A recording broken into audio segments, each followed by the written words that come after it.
Good morning, fight fans, and we got a lot of boxing to talk about. How you guys doing out there? We have a lot to break down, and I thought that I'm gonna get an early start on this one right here, cause man, we got a lot to break down. Will the real monster please stand up? That's what a lot of fight fans are saying, and one fight fan in particular, my boy Stock Chasers. Woo! He got his pom poms out and cheerleading for the Mexican monster. I hear you, my man. But are you a prisoner in the moment right now as a boxing fan? And who really had the best performance? What was more on the line? Who had more to prove? And who had the tougher challenge, in fact, between the two monsters? We're going to be breaking all that and more. So do me a favor, hit that like button, subscribe to the channel. And like always, let's hop right into this episode. What's up, Frontline?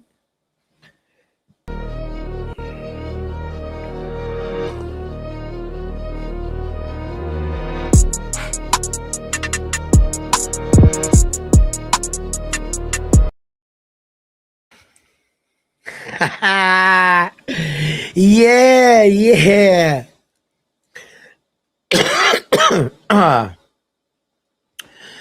Well, Frontline has jokes as usual, you know what I mean? But Frontline, like many boxing onlookers, I feel, are really being a prisoner in the moment. We're going to be talking about that right now. We're going to break down the fight between David the Monster Benavidez and Zurdo and Junto Nakatani and Naoya Inoue. Now,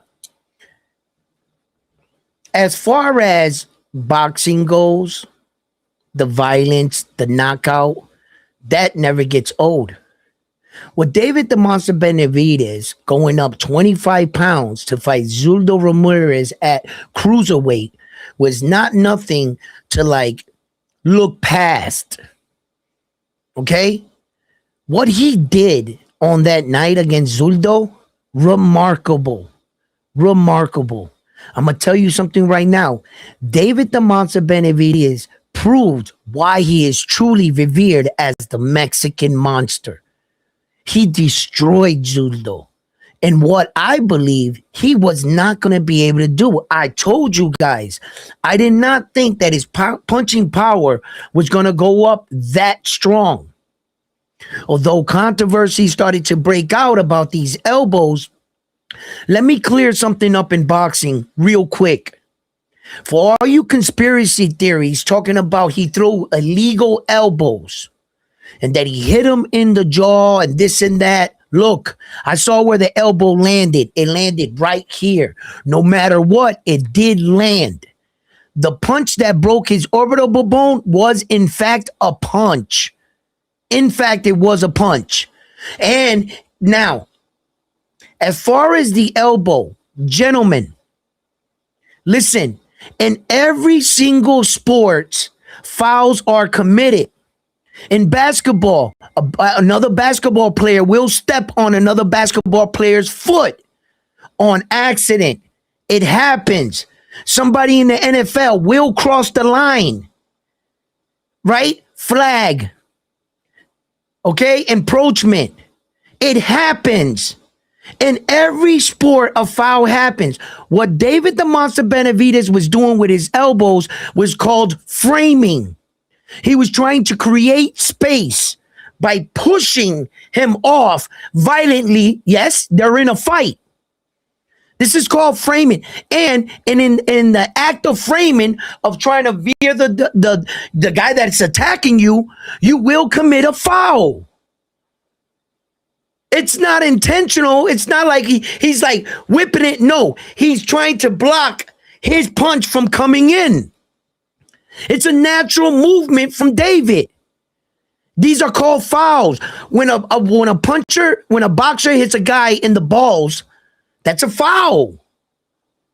Does it happen? Yes. Is it intentional? No. The guy doesn't go out there saying, I'm going to punch this guy in the ball. No, he throws the punch. These are called fouls. They're a part of every sport. Sometimes when the guy's shooting a free throw, the ref blows, you had your foot on the line. Your toe was on the line when you shot the three. It's not a three, it's a two-pointer. Does that not happen all the time? So what the hell are the fans talking about? The elbows didn't knock him out. Period. You guys are acting like fans in that World Series with Santo Domingo and blaming the entire game on the last pitch. What'd you do for 9 innings? Zurdo, what did you do for 6 rounds? You got your ass whooped. That's it. Ain't no elbows. Ain't none of that shit. Those elbows did not finish him. What finished him was that barrage of punches he was standing there taking. And let's talk about that. Let's talk about that. David the Monster Benavidez went above and beyond my expectations. Yes, he did. What happened in the fight? Zurdo literally thought he was going to walk through David the Monster Benavidez's power. What was the fight like? What happened? What actually happened in the fight? I'll tell you what actually happened. David the Monster Benavidez and Zurdo went out there, and from the moment that bell rang, Zurdo stood in front of him. It wasn't like Zurdo was a highly skilled dude bobbing and weaving every punch that David the Monster Benavidez was throwing. He was basically catching them all on his high guard going forward. That's all Zurdo Ramirez did. And he tried to catch up to him. And in the fight, he started having success against David the Monster Benavidez. David the Monster Benavidez has proved that his punching power translated. And Zurdo just walked into too many shots. It wasn't like Zurdo was so skilled. He was out maneuvering, using footwork, slipping punches, counter punching David. There was none of that. There was none of that. It was Zurdo right there and David y Tommy Dame. That's what they did. That's exactly what they did. And David the Monster Benavidez showed an output of hand speed for a cruiserweight we haven't seen in quite some times. But boxing fans went and lost their mind. That is the best cruiserweight hand speed I've ever seen. Watch your mouth when Evander Holyfield fought at cruiserweight. Watch your mouth. Don't get all crazy on me. Because Evander was a specimen. That man fought like if you was to design a boxing guy, that's what it would look like. Yo, everything. Evander Holyfield, bro. He had the whole package, the image, the look. He fought like a Rocky movie, like the Russian. Yo, consistent. Fuck out of here. David didn't fight like that. That's what he did. And some great shots. Not degrading his performance because he looked good. He looked amazing. But David beat a guy that was basically walking towards him. That's who he beat. Oh, and by the way, when you start saying David the Monster Benavidez had the biggest challenge, the biggest obstacle, hold on. You fought a 2-division world champion that lost. The guy you fought already lost before you fought him. He's not an undefeated fighter. He's not a pound-for-pound fighter. And neither are you, David. You weren't on the pound-for-pound list coming into this fight. Neither was Zurdo. Zurdo was defeated. Okay? And all he did was come forward. Congratulations for your performance. Congratulations for answering a lot of questions. And congratulations for knocking him the fuck out and bringing us action. That was definitely exciting to see. There you go, David the Monster Benavidez. That's his side. Naoya Inoue and Junto, that was a different fight. Now, although there wasn't a knockout, right? What I witnessed in that Japan fight, that was high skilled boxing at its finest. They literally looked like a mongoose and a cobra. Yo, he wasn't standing there, Junto, coming forward at Naoya anyway. Junto, listen, every punch, every foot placement, everything was strategic. They didn't get away with shit. Naoya Inoue couldn't get away with nothing with Junto. Junto kept that hand. Move. Come on. Come up in here, Naoya. Yo, he had to figure it out. And the way that Naoya Inoue switched up his style in the 11th and 12th round, he started going for the uppercut. He was trying to get Naoya like Junto like this with that straight, right? But Junto wouldn't bite. Yo, for the first 3 rounds, there was so much respect because they knew they were 2 killers. And at any time, any one of them make a mistake, that's it. Yo, they were playing high-stake boxing. And I need to remind you that there were 4 belts on the line, and both of these fighters are on the pound-for-pound list, both in their prime. How old is Zurdo? How old is Zurdo that David the Monster Benavidez knocked out? Yeah. These guys are in their prime, pound-for-pound fighters. Oh, and both of them were undefeated. Junto is a 3-division world champion, undefeated. Not like defeated Zurdo that already lost. This is a guy, you're going to have to learn how to beat him for the first time. And some people lost their mind because they got a knockout. Rightfully so. Boxing brought you the violence you pay for. I get it. I had a great time in that David the Monster Benavidez fight. He brought me blood. He brought me a fractured orbital bone, a broken nose. That's what I want to see. But I also am a student of boxing.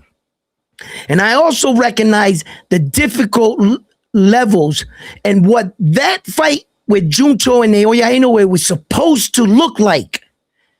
I said it, the fight was going to go 12 rounds.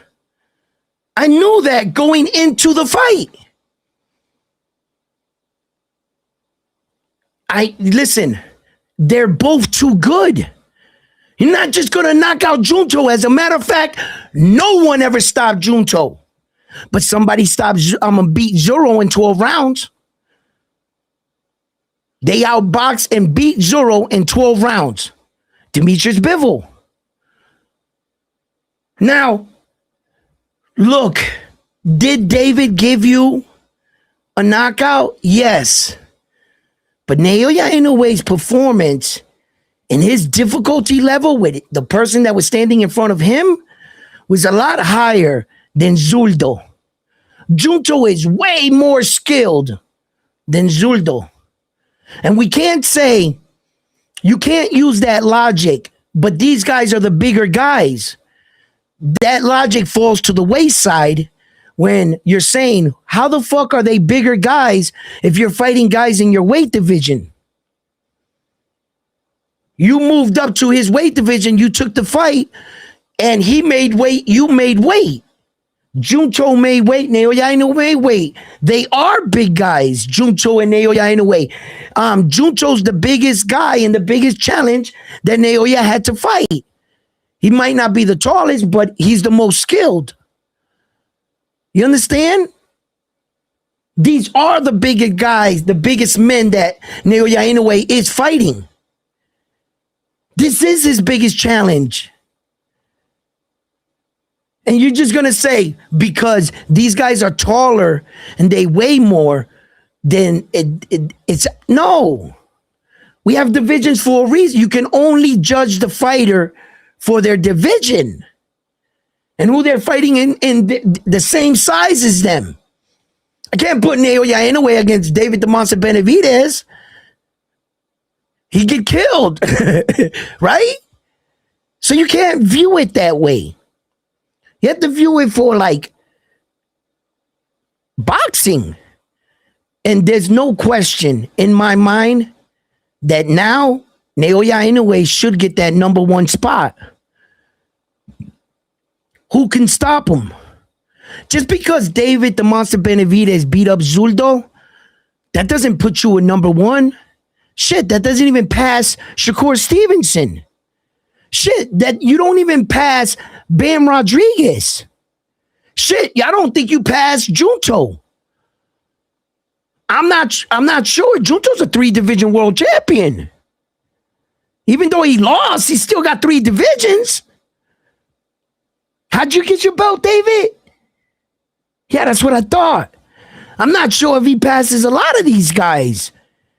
He's not going to pass Usyk. No. David doesn't beat Zurdo and pass Usyk, Shakur Stevenson, fucking Devin Haney, fucking he doesn't pass all those dudes because you beat one guy, Zurdo. You haven't really, and Zurdo was never him. He was never him. I mean, look, Saul Canelo Alvarez dug Zurdo. He also dug David the Monster Benavidez. Because Zurdo wanted to fight with Canelo. Remember that back in the day? So, where does this place David? Does it just get him? Shit, I don't think David the Monster Benavidez should pass fighters like Oscar Collazo and them. Nah, I just don't. They're just more skilled. I mean, David is great. When we're talking about pound for pound, remember we're talking about as a whole fighter, not the most popular fighter. I think that David the Monster Benavidez is soon to be the face of boxing. That's a different title. You could be the face of boxing, but you might not be the top pound for pound fighter. It's very rare when the face of boxing, the pound for pound fighter, and the best in boxing carry all the titles, all those names. Sometimes one guy can have one piece, like Jake Paul and Tank Davis and them, and those kind of guys. Those are the face of boxing, the Ryan Garcias. But Ryan Garcia is not a pound for pound fighter. You see how that can get mixed up? And some fighting fans mix that up. They don't know how to separate it. I always try to educate and tell you guys, bro, the best fighter in the world sometimes is not the best pound for pound fighter in the world, the most popular. Because hands down, Terrence Crawford is the best fighter in the world. He's the best fighter. There's no other fighter that jumped up 2 weight divisions to fight an undisputed champion and beat him. That's the biggest challenge, the biggest risk, the biggest payoff. Until a man can do that, well, then he's the greatest fighter in our era. But the pound for pound is a fighter as a whole. Footwork, ring IQ, everything. Distant management. You don't have to be like superior in them all, but you have to have all of that. And we judge you as a fighter. And what we mean is, like when they made pound for pound up, they were like, pound for pound, this guy could beat the heavyweight champion of the world if he was his size. Why? Because he's way more skilled. He's way more skilled. Pound for pound, this guy holds his weight in gold. That there's no style he can't beat. That's what pound for pound is supposed to describe. It's supposed to describe the men that do it the best. Their adaptability. Their style you can't beat. You can't be a one-dimensional fighter coming out one way. I always scratch my head when they put Errol Spence Jr. on the pound for pound list. Because Errol Spence Jr. was an anomaly. You knew exactly what he was going to do. You just couldn't stop him. He beat 99% of everybody he ever faced. He only lost one fight, Errol Spence Jr. Every time Errol Spence Jr. came out, he did the same shit. You just can't stop it. He was relentless. Errol was, I hope, shout out to Errol, man. I hope he has a good comeback against Tim Tszyu. Tough fight. Tough fight, Arrow. Man, Arrow. Hey, shit. I can't tell you nothing. You know, you make your own decisions, man. I just hope you're ready, brother, when you come back. I just hope you're ready. We'll talk about that. But, you know, when it comes to these fighters, Naoya in a way, and like Usyk, fighters like Shakur Stevenson, you know, they want to argue that Shakur Stevenson should be placed higher on the pound for pound list. But Shakur Stevenson, all he did was beat Tio. You can't. Shakur really doesn't have an argument for the pound for pound list. He's got to fight more champions. Naoya Inoue fought 17 world champions. You guys do know that in his next fight, he has the potential of beating Robinson for the most titles, undisputed title defenses. So he's about to be the first man in boxing history, the Japanese dude, to beat that record. That record has been standing in the boxing archives, in 80 years or something? He's also the first super bantamweight to ever become undisputed in all of boxing history. This Japanese dude is breaking a lot of big records. A lot. Shakur is nowhere near him in accomplishments. Shakur Stevenson can't, if we were talking about like their runs, you know, Shakur got what he got. He got 4 divisions right now. That's awesome. Naoya Inoue was undisputed in 2 of them. Shakur Stevenson's never been undisputed in no weight division. You know, so you can't do that. Now, skill-wise, pound for pound, Shakur got a good argument. He's got a good argument with just skills. If you look at Shakur Stevenson and you look at the way he fights, the way he adapts, the things that Shakur does, he's a very intelligent fighter. Like all fighters, you know, they have their flaws. Like Naoya Inoue, he has his flaws too.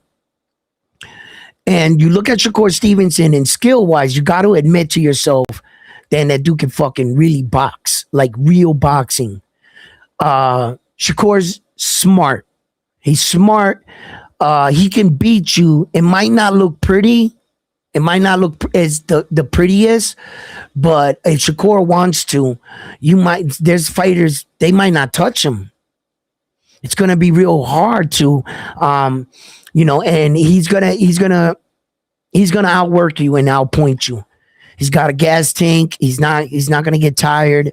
Shakur is, and just like Naoya Inoue, you know, I think that they're, as far as skilled, they're probably 2 of the most skilled fighters we have. Their intelligence is up there with fighters like, you know, it's Naoya Inoue, Bam Rodriguez, Shakur Stevenson. Listen, Demetrius Bivol, he's a very smart fighter. He's a very smart fighter. You have, let's see, as far as real skilled boxing technicians, you know, Terrence Crawford is gone, bro. You can't keep bringing Terrence Crawford in conversations he doesn't want to be a part of, you know, so I'm not going to bring him up. Tank is smart. He's just, I don't know what's up with Tank. I've always said it. I don't think we've seen the best of him. Devin is incredibly skillful. Devin is skillful. He just hasn't put his art together. He hasn't found his identity as a boxer. I think that Devin is like he is a great instrument when it comes to, like, if you had a fighter and you had to start with Devin Haney, not a bad start, huh? Right? But it looks like he's been taught by a lot of different masters. And he goes out there, he knows how to move well. He does what they taught him. He just doesn't flow. Devin. He doesn't, it's like, I don't know. It's like he's fighting in his head like what he thinks they want him to fight like. That's how Devin fights. Devin, it's like that quarterback that's really good but can't call his own plays. The coach is still calling his plays. You understand? He has to get out there and take over and then come back to the coach and tell the coach, like, the coach tell him, okay, now you're doing this a little bit wrong or this.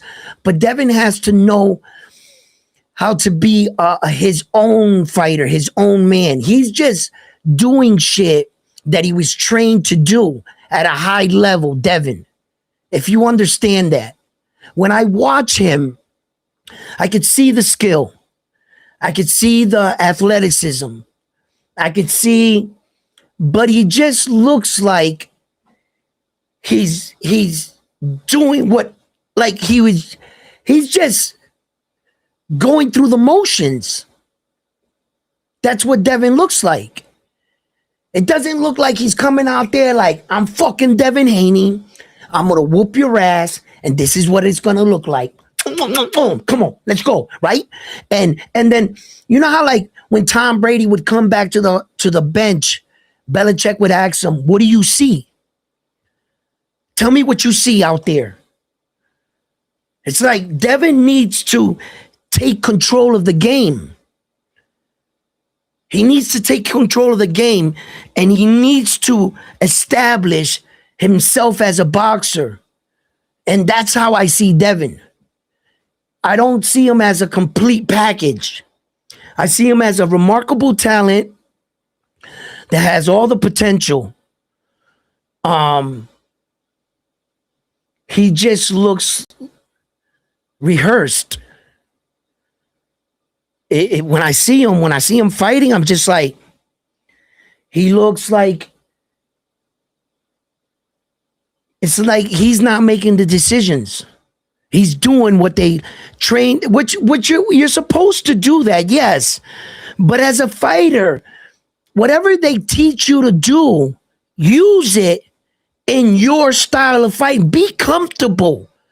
Don't feel robotic. Don't feel pushed.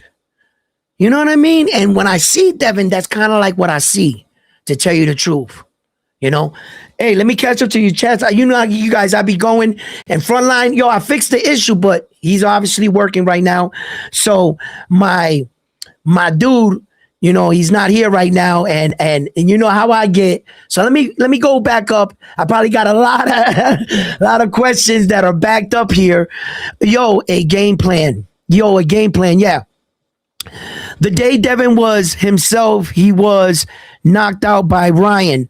No, that was when Devin was the most, he got tricked. He learned a valuable lesson in that day that we can all do as men. Don't read the book by its cover. And to put it mildly, he underestimated Ryan. That's just the truth. When Ryan started riding on white horses, and they in the New York Boxing Athletic Committee pulled him into the office and said, we're about to cancel this fight due to your mental health. And Ryan said, you can't do that. They said, why? Ryan said, because I never actually hurt anyone or hurt myself or said that I was going to hurt anyone. All I'm doing is trolling and capping. And you can't say that. And the New York Boxing Athletic Committee had to sign with Ryan. They said, technically, yeah, he hasn't hurt himself, hurt anyone, threatened anyone. He's just saying wild shit. The kids, they're killing the kids. The fucking God is this and this and that. Ryan was going crazy. Devin fell asleep, bro. He underestimated Ryan. Devin stopped training. kept going out to the jewelry store, buying more diamonds, just thought, you heard what Devin said. Follow the clues. What did Devin say leading into the fight? I'm an A plus fighter. You're a C plus fighter. That means that Devin Haney himself was telling you he didn't respect Ryan as a fighter. Then Devin went further and stamped it. What did Devin say next? What did he say? Hey, Ryan Garcia, you're two things. You're a quitter and you only got a left check hook. Because you quit when you took the knee against Devin Haney. Tank Davis, right? So when Ryan quit against Tank, what was Devin saying to the world? What was he saying? All you have is a left check hook. Okay, my brother. Devin fans, the Devin fans, help me please understand this. You had all the answers to the test and you failed the test? You mean to tell me that the first sequence, the first good punch Ryan landed on you was the left check hook that you were telling the entire world that's all you have as a weapon? Devin Haney, can I ask you, what were you working on in training camp? There's two fighters in the ring. I don't care if he was all juiced up, whatever. You were supposed to block the left check hook. You knew all the answers to the test. You knew exactly what he was going to do. And in the first round, in the first sequence, what's he catch you with? A left check hook? Don't sit there and tell me that that was the best version of Devin Haney. No. Devin underestimated Ryan. He underestimated his speed and he fell asleep. Devin Haney will never make that mistake again. Ever. He learned a valuable, valuable lesson. Respect your competition. He valued Ryan Garcia as a C plus fighter. C plus fighter. And no matter what happened, the scandal that broke later, listen, let me tell you something. Yeah, you could have the P's. It didn't make Ryan lightning fast. No. Ryan had that same speed against Mario Barrio, won that belt, and they took his blood. So that speed is his. Matter of fact, you fought Ryan 6 times. 6 times in the amateur. You know exactly who Ryan Garcia is, Devin. Devin, just, the world, just admit it. Just admit it. Devin slept on Ryan, bro. And if they fight again, Ryan's getting better. Ryan's getting better. That's dangerous. Ryan's a big puncher, right? I think Devin beats him in 12 rounds, though. If they fight again, he's going to beat Ryan in 12. Devin is a smart fighter. Yo, that was a mistake. It was just a mistake. And I'm not going to hold Devin Haney to that fight with Ryan. Do I think Ryan can beat him? Yes. Do I think Devin can beat him? Yes. Shit, they split in the amateurs for a reason. They know each other pretty well. That fight can go any way when it comes to Ryan and Devin because they grew up together. They sparred so many times. They fought so many times already. You know, they're too familiar with each other. That's a dangerous fight because Ryan knows things, intimate things about Devin's boxing ability, and the same thing goes for Devin. It was like when I try to tell you guys about Lamont Roach fighting Tank. I said the only reason why Lamont Roach did that good against Tank because he used to spar against him. He wasn't intimidated of Tank because he knew how to fight Tank. But I told you, the minute you put Lamont Roach against any of the top guys, the bigger guys, he's going to lose. So what they do, they had to put him against Isa Pitbull Cruz. Why? They were basically the same height. But you can't put Lamont Roach against Subriel Matias. He's going to get killed. He's going to get killed. You can't put him against the top 140 pounders. Yo, Mario Barrio is like 6'1". Mario Barrio will beat the shit out of Lamar Roach, bro. I don't think Lamar Roach can do what Tank did to Mario Barrio. No, you're not, because Mario Barrio is not familiar. Lamar Roach is not familiar with Mario Barrio. It's going to be a tough fight. Lamont Roach knew Tank. He knew how he was going to step, everything. Didn't you follow the clues when Lamont Roach and Tank fought? What happened? Lamont Roach knew Tank so well that Tank Davis didn't even train with Calvin Ford. He took another coach hoping that the other coach would change his style so that Lamar Roach wouldn't be familiar with the new version of Tank.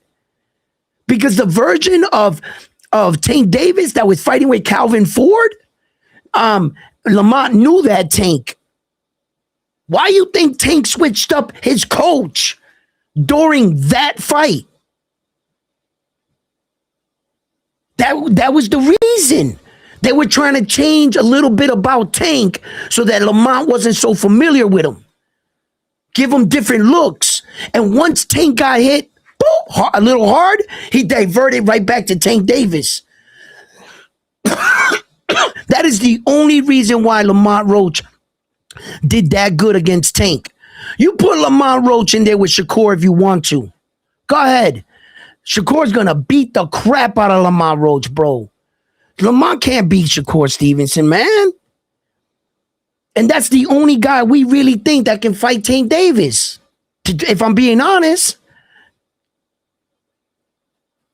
I think Lamont Roach stops Pitbull in the rematch, and I think Pitbull destroys Matias. Hell no.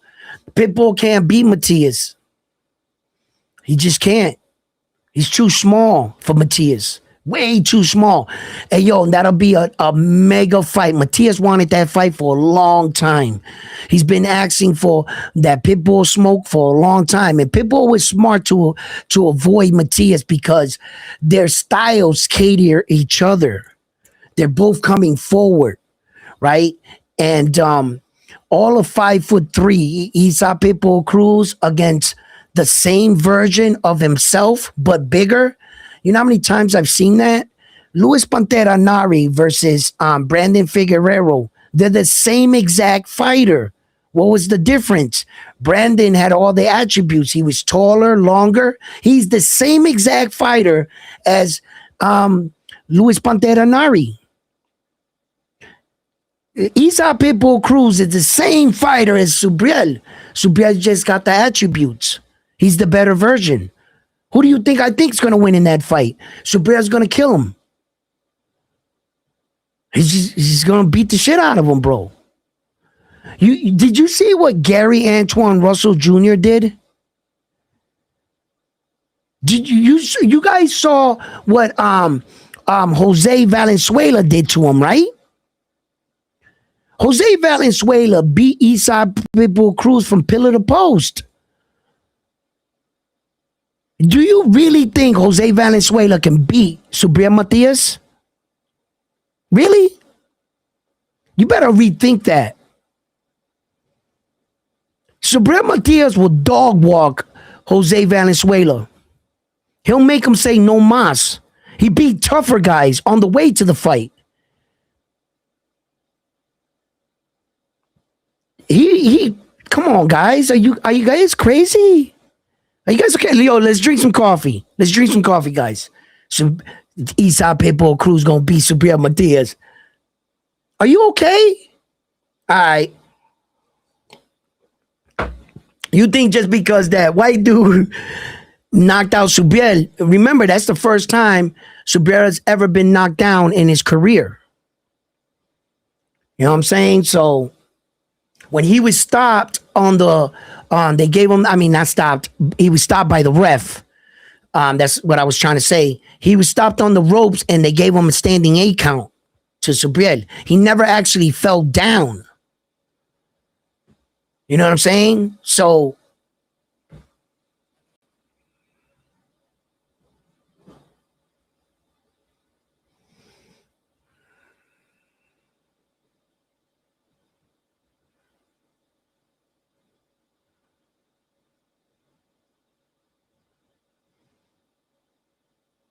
That's why styles make fights.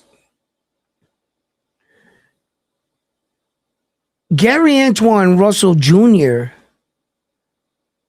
beat the shit out of Jose. You guys seen that shit? How many rounds did Jose Valenzuela actually win in that Gary Antoine Russell Jr. fight? You guys want me to look it up or something? Right? And Jose Valenzuela beat the shit out of Isa. Isa didn't look like he belonged in there. He was struggling the whole fight to try to hit Jose. He looked slower against Jose. He was reaching high. Isa was lost in that fight. Jose walked away clearly with that belt. Oh, like it was a unanimous decision, bro. So I'm not sure about that, but styles do make fights. I'm just saying the reason why I think Subir beats Isa Pitbull Cruz, and shout out to Isa Pitbull Cruz, man. That's the little engine that can. That motherfucker gets me hyped. Isa, every time he fights for the little guy. You know what I mean? Yo, he's my champion. Isa is the shit, right? I just don't think he beats Subir, man. But, you know, it doesn't take nothing away from Isa, and that was bullshit if you ask me. That's another fighter they should have had on that Mexican Independence weekend. They should have had fighters like Isa Pitbull Cruz on that card, if you ask me. I don't know why didn't they have him on the card.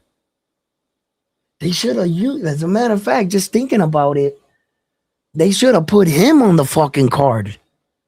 You know, rather than Oscar Duarte. Yo, Oscar Duarte got me tight right now. I don't know what to think about that fight, bro. I mean, it's not Oscar Duarte's fault. You know, he went in there and did his job. It just doesn't seem like he punched in at his job the entire fight. But still, he got the victory. That's what the judges say. I feel like Figueroa beat him at every turn in that fight with Oscar Duarte. I felt like he beat him at every turn, and that was it. Pug says, bring Matias to Norfolk. What? Keyshawn Davis. Now that, my boy. Well, Keyshawn's going to fight Albright right now, and I like that fight. Because Albright is basically 2-0 against the Keyshawn Davises, right? I should say the Davises, right? He's 2-0 against them. They don't have a win against Albright. Because as we know, when Keyshawn Davis beat him, he tested positive for marijuana, and they ruled it a no contest. That's not a win. Then he went and beat his older brother. So Albright is winning right now, even though he got jumped in the locker room. Right? Let's not talk about that. That's old news, right? Let's leave that alone. Keyshawn Davis is a changed man. You know what I'm saying? He's a changed man, and he's doing the right thing now. So let's look at things positive. All right? Keyshawn, he just got to get somebody in the ring with him. You know what I'm saying? That is a champion, one of them champions. And the fact that Shakur is still, I don't know how that's, I don't know. I don't even want to bring that shit up. But Keyshawn's on fire right now. You just got to keep that momentum going. You know, go in there and knock Albright out for your family. For putting hands and hooves on your brother, your older brother. You know, you got to go out there. Little brother got to represent. Now, the worst case scenario, Keyshawn goes out there and gets stopped by Albright. Yo, funny shit, right? If we was growing up, we was in the neighborhood, right? I've seen this before. Where you got into a fight with a kid, you beat him up, and he came back with his little brother. You had to go get your little brother? I already beat up Big Bro. And in some cases, remarkably, What up, Frontline? All right. In some cases, remarkably, the little brother is bigger. Is bigger. David the Monster Benavidez and his brother. The older brother is smaller. David the Monster Benavidez will beat up his big brother. Yes, he will. Yes, he will. So he's gonna go get little bro to whoop your ass. Yo, so that's what's going on right now with the Albright situation, right? He done put hands and hooves on Big Bro. Big Bro ran back and got little bro. He said, yo, go straighten it for me. He done put hands on me. Look at my face. Look what he did to my face. Look what he did to my face. Hey, yo, oh my God. Funny. Hey, yo, I'm just gonna throw it in the chat. I'll just have you come up.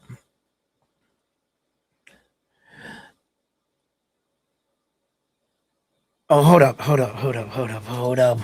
up. Wait a minute. Nah, I'm gonna throw it in the WhatsApp chat. That's what I'm gonna do. I thought about that one. Wait a minute. Maybe they might get you again. So we don't want to put up the new one. They gonna get Frontline. I told them messing around with them NOA fans. They want to hear it. But today is the day. You know what today is? The day of reckoning. Frontline's gonna answer to all the fans. All the NOA slander. There it is. I sent it in WhatsApp app. You got it. It's in the app, Frontline. Hit the link. The people inquiring minds want to know. You know what I'm saying? Frontline, get your butt up here. You know what I mean? Yo, Frontline, what was that you said? What was that you said about Naoya Inoue? Huh? Bro, amazing fight with the Japanese card. Oh, great fight. Shout out to his little brother, Takuma. Yo, that was a good scrap. Great squabble. He did good. He did really good. What's up, bro? What's happening? Hey, I want to thank PBC for saving Cinco de Mayo weekend. Oh, Thanks to David, the real monster Benavidez, for closing out the night with a bang. You know what I'm saying? He didn't leave it into the judge's hand. He didn't fucking spar with his Mexican brethren like fucking Inoue did. You know what I'm saying? It was a the straight hate up is brawl real. for the best real monster. The hate is real. Listen, okay. Before you walk up in here, you know what I mean? Give me read some of the chat. Can you catch up to the chat real quick? I got you. There's a lot. Yeah.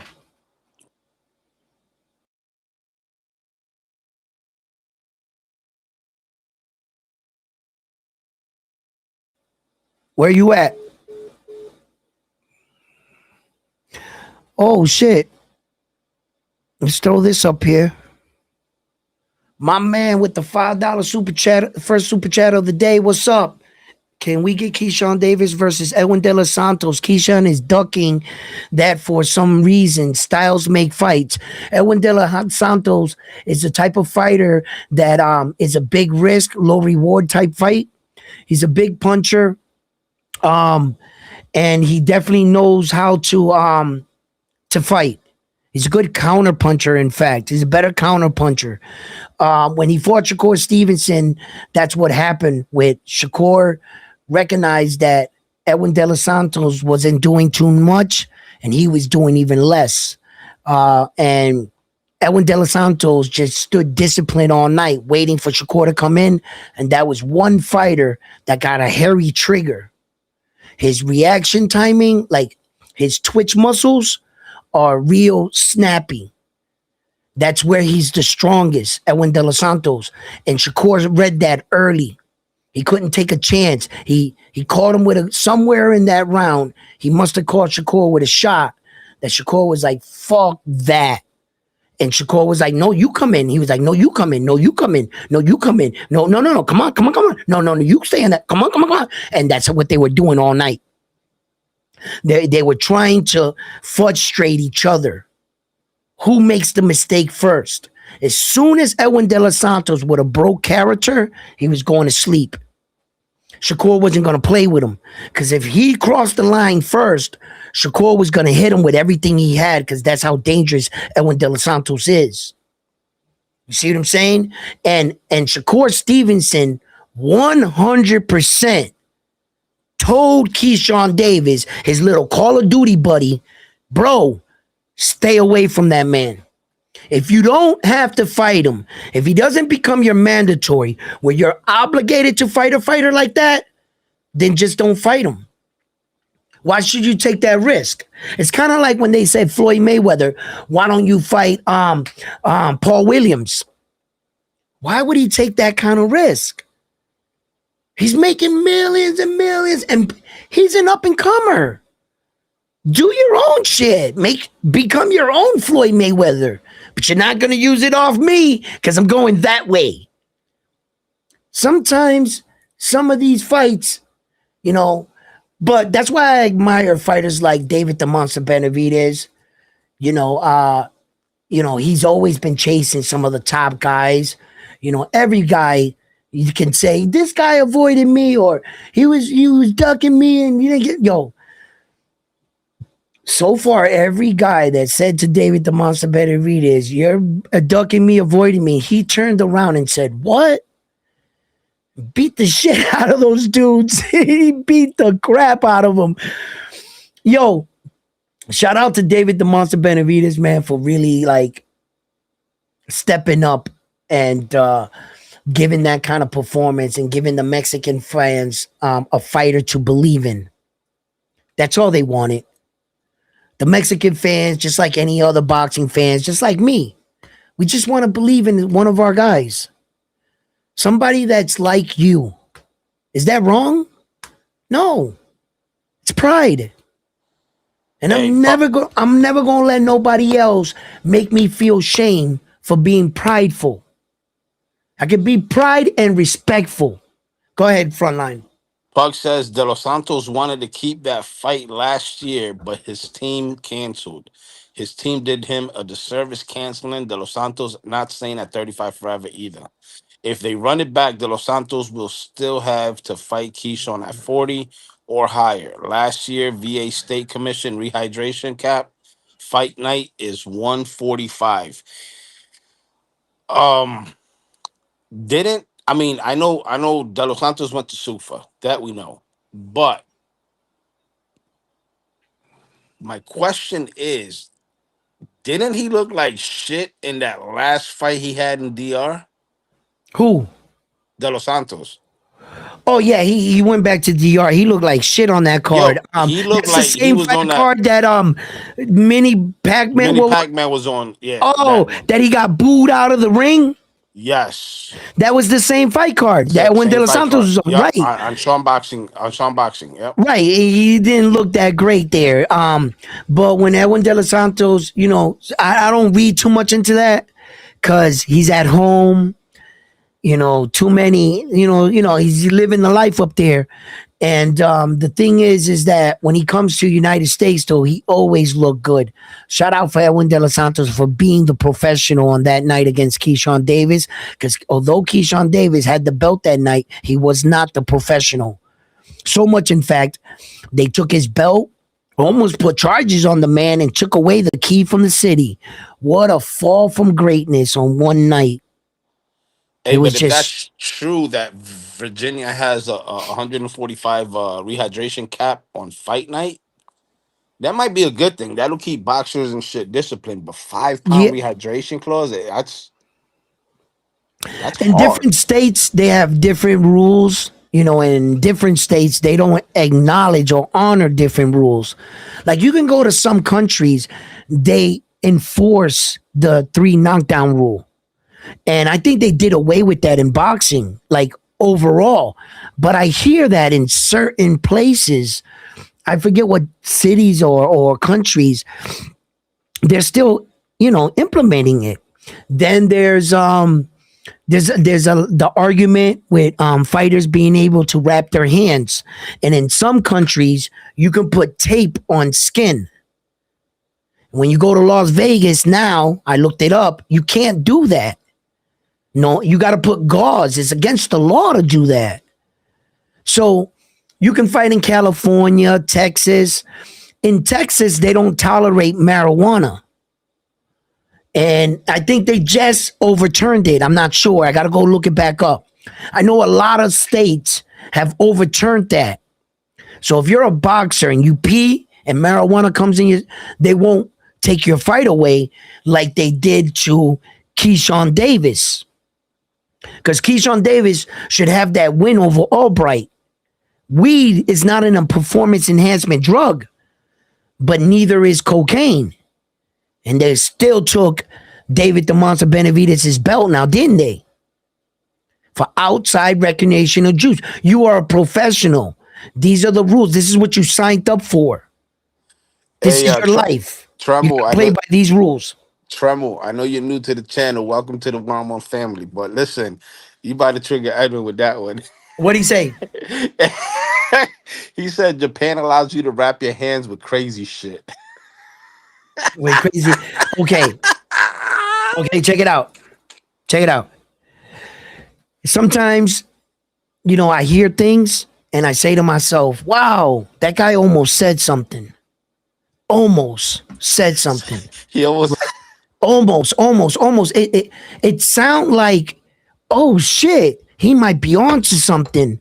But and then it only takes me 5 seconds to say, damn, no, he didn't say anything. Why? Because if it was for the fact that they only let the Japanese fighters wrap their hands like that, that would be concerning. But the fact that you both got the right to, where's the disadvantage? If you're both equal, if he can do it, I can do it. So no matter how much he puts on, I can put on that much too. There is no disadvantage by saying that. You go out there, you sign for that, you both use the same system. it actually Where's happened the with the Kubo flaw? Fulton fight too, right? Wait a minute. It's not like one guy goes in there with the American way system and they doing it their way. No. You do it the exact same way they're doing it. You have the right. There is no disadvantage. What I'm hitting you with is what you're hitting me with. If we were to switch it to gauze, it would be the same thing. Why? Why do I have evidence? Because Nonito Donari protested that same thing. His logic was, if I would have hit him with that shot, with he had winning boxing gloves.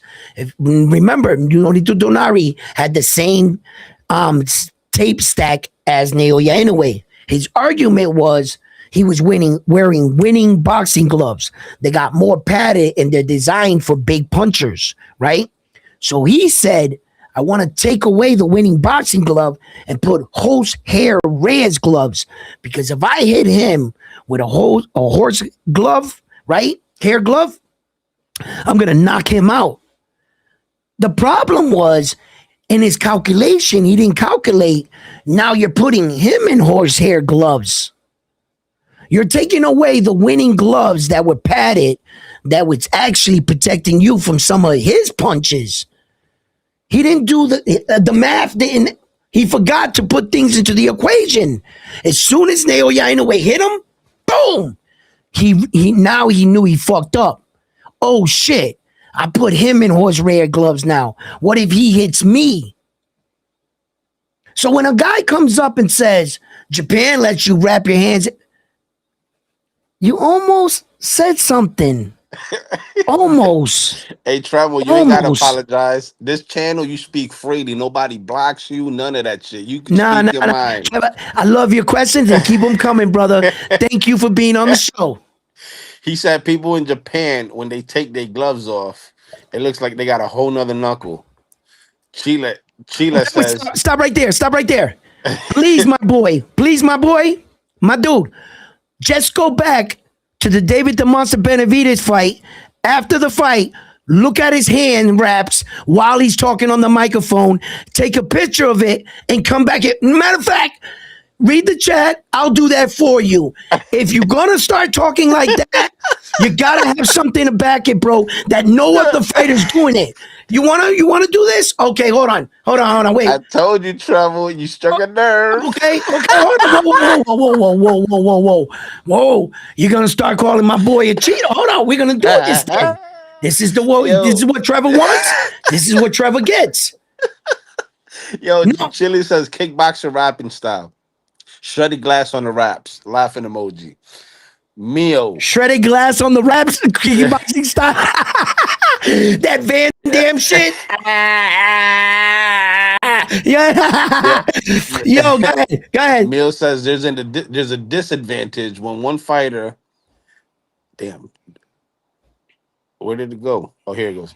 There's a disadvantage. One fighter has been rolling like that for the entire career versus the other who just knew it for sure. What? He says there is a disadvantage when one fighter has been rolling like that for his entire career versus the other who just knew it for sure. I don't know what he means by that.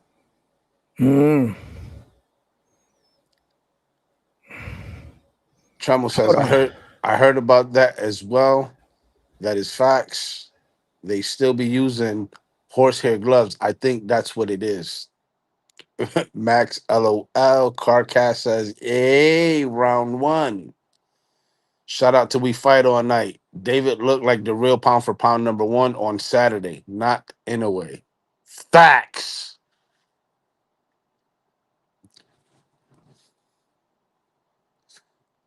I already said it. The real monster was David, and Inoue is the cookie monster.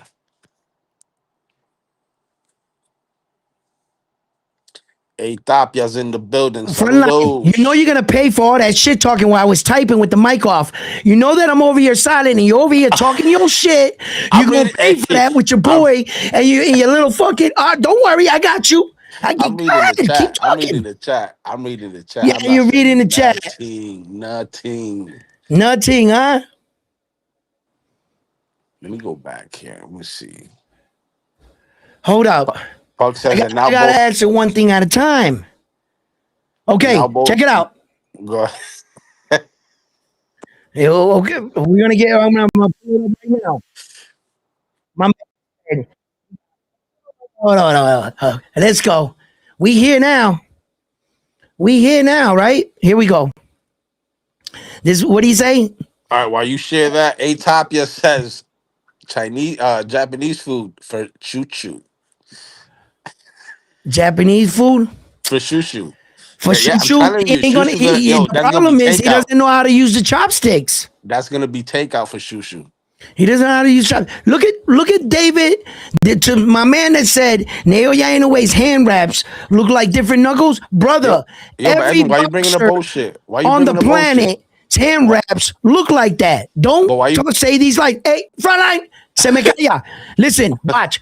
Look at David Monta Benavidez' hand wraps. Congratulations. Why are you bringing up bullshit? 175, now 200, the only man to ever do that. I'm very happy, man. Primeramente, le quiero dar las gracias a toda mi gente, toda mi raza que vinieron a apoyar. Los quiero mucho.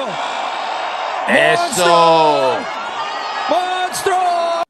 Zurdo, Look at that shit. Look at that shit. What's that? What is that? That's gauze.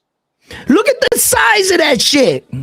That's all the padding. Bro, you're gonna sit there and tell me, anyways, look at this thing. Look at we came up together. We came up sparring together. I got him ready for his world championship fights. He got me ready. And let's just remember, before you start lying about Naoya Inoue and his hand wraps, right? Let's just remember that the reason why they got the guys in the locker room with the badges now, because of fighters and back in the day, doing such acts like that. If they catch you with illegal hand wrapping, You can be criminally charged. That's assault and battery with a dangerous weapon because you can hurt someone and give them brain damage or something. So when you see that on his knuckles that they got those little, that means that an official went and checked. They were standing right there while you get your hand wrapped. An official always has to be in the room. Now you have the right as the other team. Let's say, for instance, you walk into the locker room and the guy has both hand wraps already wrapped and he's fucking shadow boxing. You have the right to walk in there and say, start over. I wasn't here. I didn't see you wrap those. They got to start over. Hey, Then they, now to be fair, show Inoue's raps after the fight. Come on, anyways, you know how we do. You know how we do here at round one. fair enough. Fair We have to enough. be fair both ways. Fair enough. Fair enough. Yo, shout out to Low Nose Boxing in the building. He says David is top 3 pound for pound. Usyk, Inoue, and David. Hey, yo, low nose boxing is a fucking sucker. Come up here, bro. Come up here, man. I gotta talk to you, bro. I'm a little upset with you. No. Hey, stay out of this front line. This is Alright. this is a little bit serious. Nah, cause fuck that, right? Low, we be having our arguments, our debates and shit, low nose boxing, but I don't ever shit on you on nobody else's platform. I don't go around to other platforms saying, "Did you see yo round one trying to take over TBV today?" I don't do that, low. Don't come up here, acting like you cool with me and everything, and then going on other platforms, brother. I was watching that live when you put in that text. I was in there, bro. Low, yo, just because I might have out said something to you on TBV or some shit, or you fucked up and said some dumb shit, like I'm gonna ask Ness permission, bro. I started capping on you because you knew that was a foul as a man. But low, you's a real dude. As a man, bro. Like I've never even met you. But just talking straight up boxing shit, low. Yo, you be thinking that people don't come back and say shit, bro. Low, you be acting two-faced, man. Yeah, you could come up here, you get me on one conversation, I'll get you on one conversation, but I don't be shitting on you on other people's platforms and then walking up on their show acting like they cool. Don't do that, homeboy. Eso es do cara.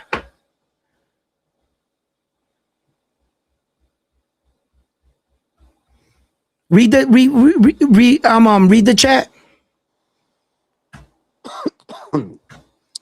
People in Japan look like they got on brass knuckles, says Tremel. Let me see. Inoue Shakur Benavidez, top 3. Get on his ass round 1, says Ant. We fight, says Low knows something. Laughing emoji. Round 1 nigga fake. That nigga fake. He's my dude, bro. He's my dude. I fuck with him, you know what I'm saying? Because we talk boxing and shit. Like, but I'm a real dude, dog. If I, you know what I'm saying? I'm gonna say something. I'm gonna say what I feel and shit, right? But we had like arguments and debates and shit like that or shit like that. But I'm always gonna respect another boxing fan pugilist. You know what I'm saying? Like, Low, he be in the gym. He be in the gym. He be doing his thing. His credibility is not what I'm questioning here. Even if he's right or wrong on any of his takes, that's not what I'm questioning. He could be right or wrong all day. That's cool with me. Don't be a motherfucking, you know what I'm saying? Like one of them dudes, yeah, that talk about you behind your back when you're not there type shit, bro. I don't fuck with dudes like that, bro. You know what I mean? Like let's not go down that road, Poppy. You a real dude, man. You know what I'm saying? Don't do that high school shit, Poppy. We come from you know better than that. You a street dude just like me. You know way better than that, bro. We take that shit personal, bro. Stop. But I fucking love the dude. I won't mind him coming up and through, but I'm not gonna stay shut, man.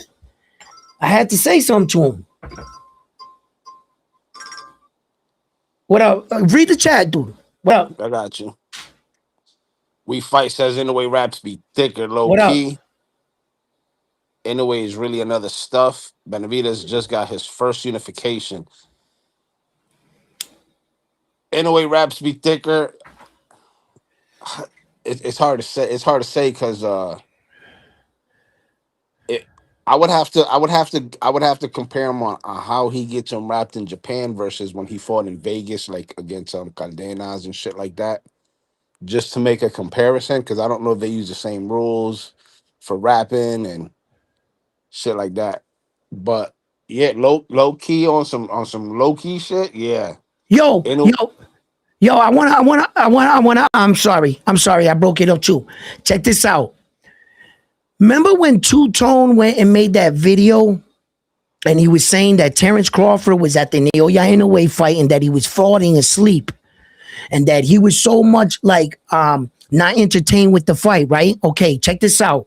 And I told you, he almost said something, right? What he's not adding into the equation that Terrence Crawford has been jumping in and out of flights, flying halfway across the world, and that man's exhausted. Even I was falling asleep in the David Monster Benavidez fight, not because of a lack of action. I had a long fucking day. And no matter how good the action was, I was still going to fall asleep. Now, here's more proof. I'm going to kill two birds with one stone with one video. Check this out. well, not only that, No, that picture that they took of look, stop. This is what I'm doing. Check it out. Look. This is Naoya Inoue. That's Terrence Crawford.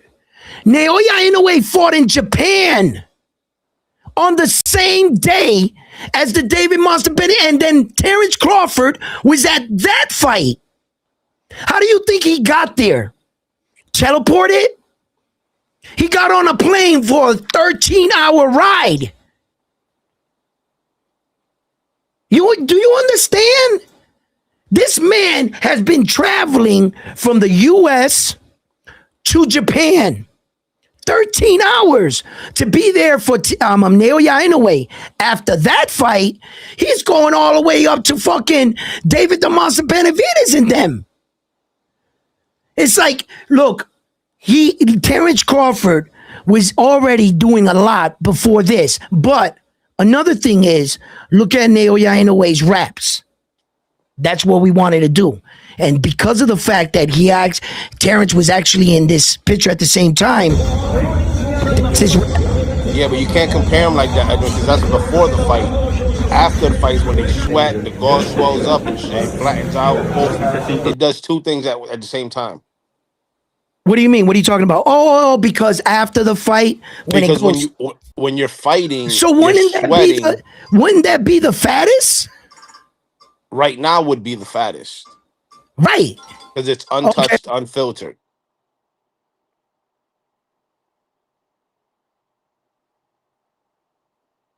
Yeah, so that would be the fattest right now. Yeah, you're right. Okay, but it Bobby doesn't matter. Junto never traveled a day in his life. That's probably why he don't know shit. This is a It's maybe the belief. man, Mike Tyson. I would have to look up one so I can have it right there for him to see his hand wraps. But I try to give you the one that I found right now, and they're the same way.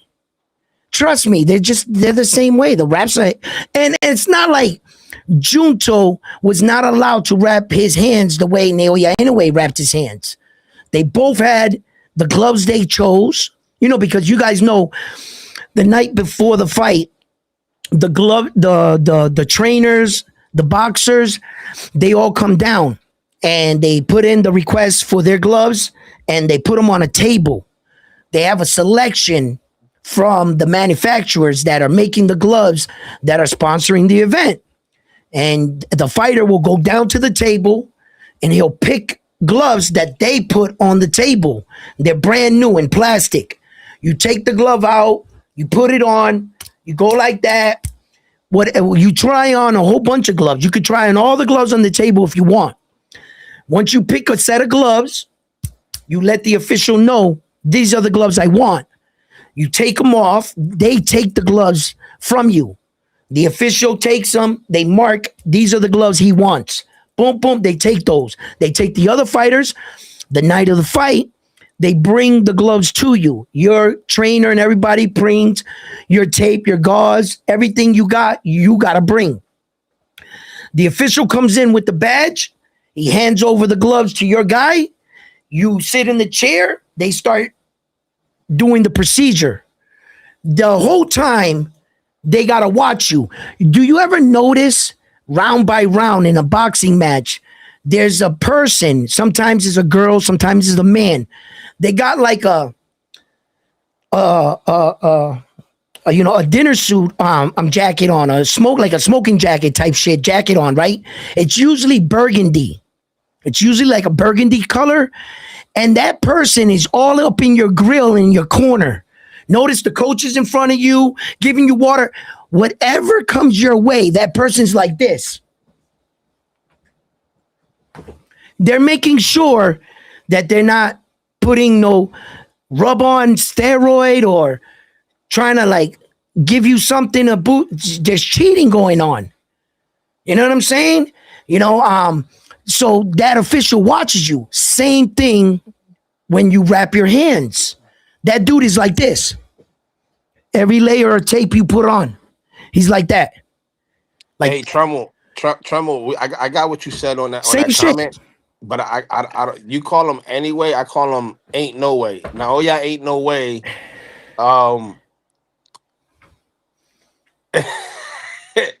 Matter of fact, show Trummer. He's new to the channel. Show Inoue's training video before the That's fight. not Inoue's training video. You know whose training video that is? Inoue is training Junto. Stop it. Show him. And show Trevor the super belt too, since he new to the channel. Show him the belt. He's Trevor. All right, check it out. He new to the family. We got to put him on game.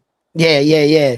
And then while you look that up, We Fight All Night says Bud's living the best life. I wonder if he took a private jet. He must have, because to make it to both fights. No. Stop, guys. Stop. Wonder if he took a private jet. His private jet. Okay. Because he didn't pay for shit. No, that was Turkey's private jet. They put him in first class, and he didn't have to pay for a goddamn thing. Everything, when they asked Terrence to go there as an ambassador, he's the guest. Turkey rolled out the red carpet. You know what I'm saying? Hey, yo, there was 3 of them things in the hotel room. You know what I'm saying? One of them wasn't wearing nothing but her birthday suit while I got there. They rolled out the red carpet for him. Come on, bro. Yeah, he private jet plane, yes. All day. Most expensive for the champion. Hey, that's how you treat the champion, bro. Shout out to Gangsters for God. He said, good morning, mi gente. God bless you both. I see no technical difficulties this morning. Watch it, Frontline. None. Hey, listen.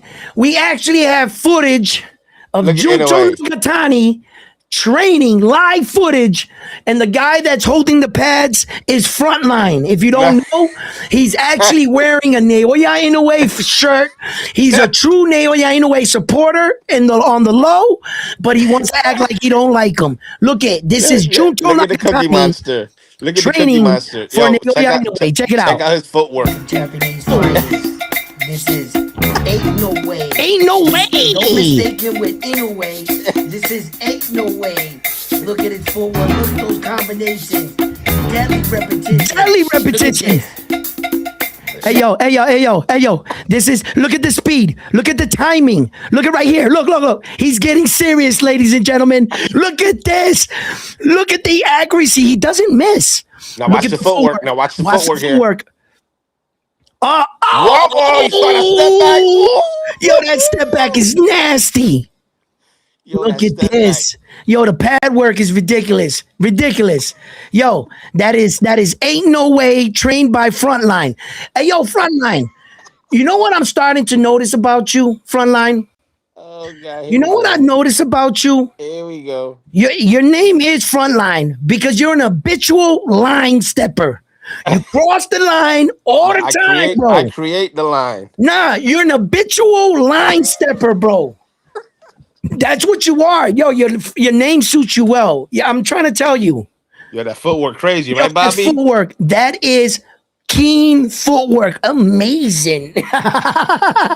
Yo. We Fight All Night says Inoue is good, but he fighting in the G League. Inoue's good. He's fighting in the G to shut up. I don't think nobody's cheating in Japan. It's still a natural boxing league. It's just people trying to get advantage, and I think Inoue hand wraps gives him that. Well, I don't think it's an advantage because the other guy gets to do it, right? And then when people try to debunk that theory, remember, he came out to Las Vegas, still stopped Roman Cardenas. He still knocked out Stephen Kubo Fulton, rapped the way the Americans rap it. Remember, when he fought Stephen Kubo Fulton in Japan, that was Stephen Kubo Fulton's team's argument. So what did Naoya Inoue did? He told them, show me how you would like me to wrap my hands so that I can please you. And they wrapped Naoya Inoue's hands the way that Stephen Kubo's coach suggested. He did just that. Stephen Kubo Fulton didn't win 30 seconds in no round. He got brutally knocked out. So that debunks your theory that it's all hand wraps. You know, this is a man that comes from the amateurs, Naoya Inoue. They have been checking his hand wraps for decades. No one believes the punching power he has. That's the one. He's one of the most athletes that were like, yo, we got to see those gloves. Those fucking punches sound like shotgun punches. And every single time the coach went back to the locker room and said, yo, congratulations, respect. You're a real dude. You think that they don't cut those hand wraps off after every match? They must be inspected. If there is any foul play detected, criminal charges will be filed. This is not something that just gets swept under the rug anymore. That's why Devin was going to take this dude to court. Ryan Depends Garcia. on how much money's behind it, Edwin. Come on, let's keep it a buck. What do you mean? What money behind what? What are you talking about? If there was foul play, I'm not saying there is, but I'm saying if there was foul play, the right person's pocket gets greased. Stop it. That should have never come to fruition. You know that. Oh, stop it. You see what don't start spreading your lies, bro. What do you think this is? Fucking the 1970s? Yeah, right. Pug says Fulton is still Inoue's best win. Fulton fought Inoue after beating Figueroa and Angelo Leo. Yes. And I don't think it's his best win.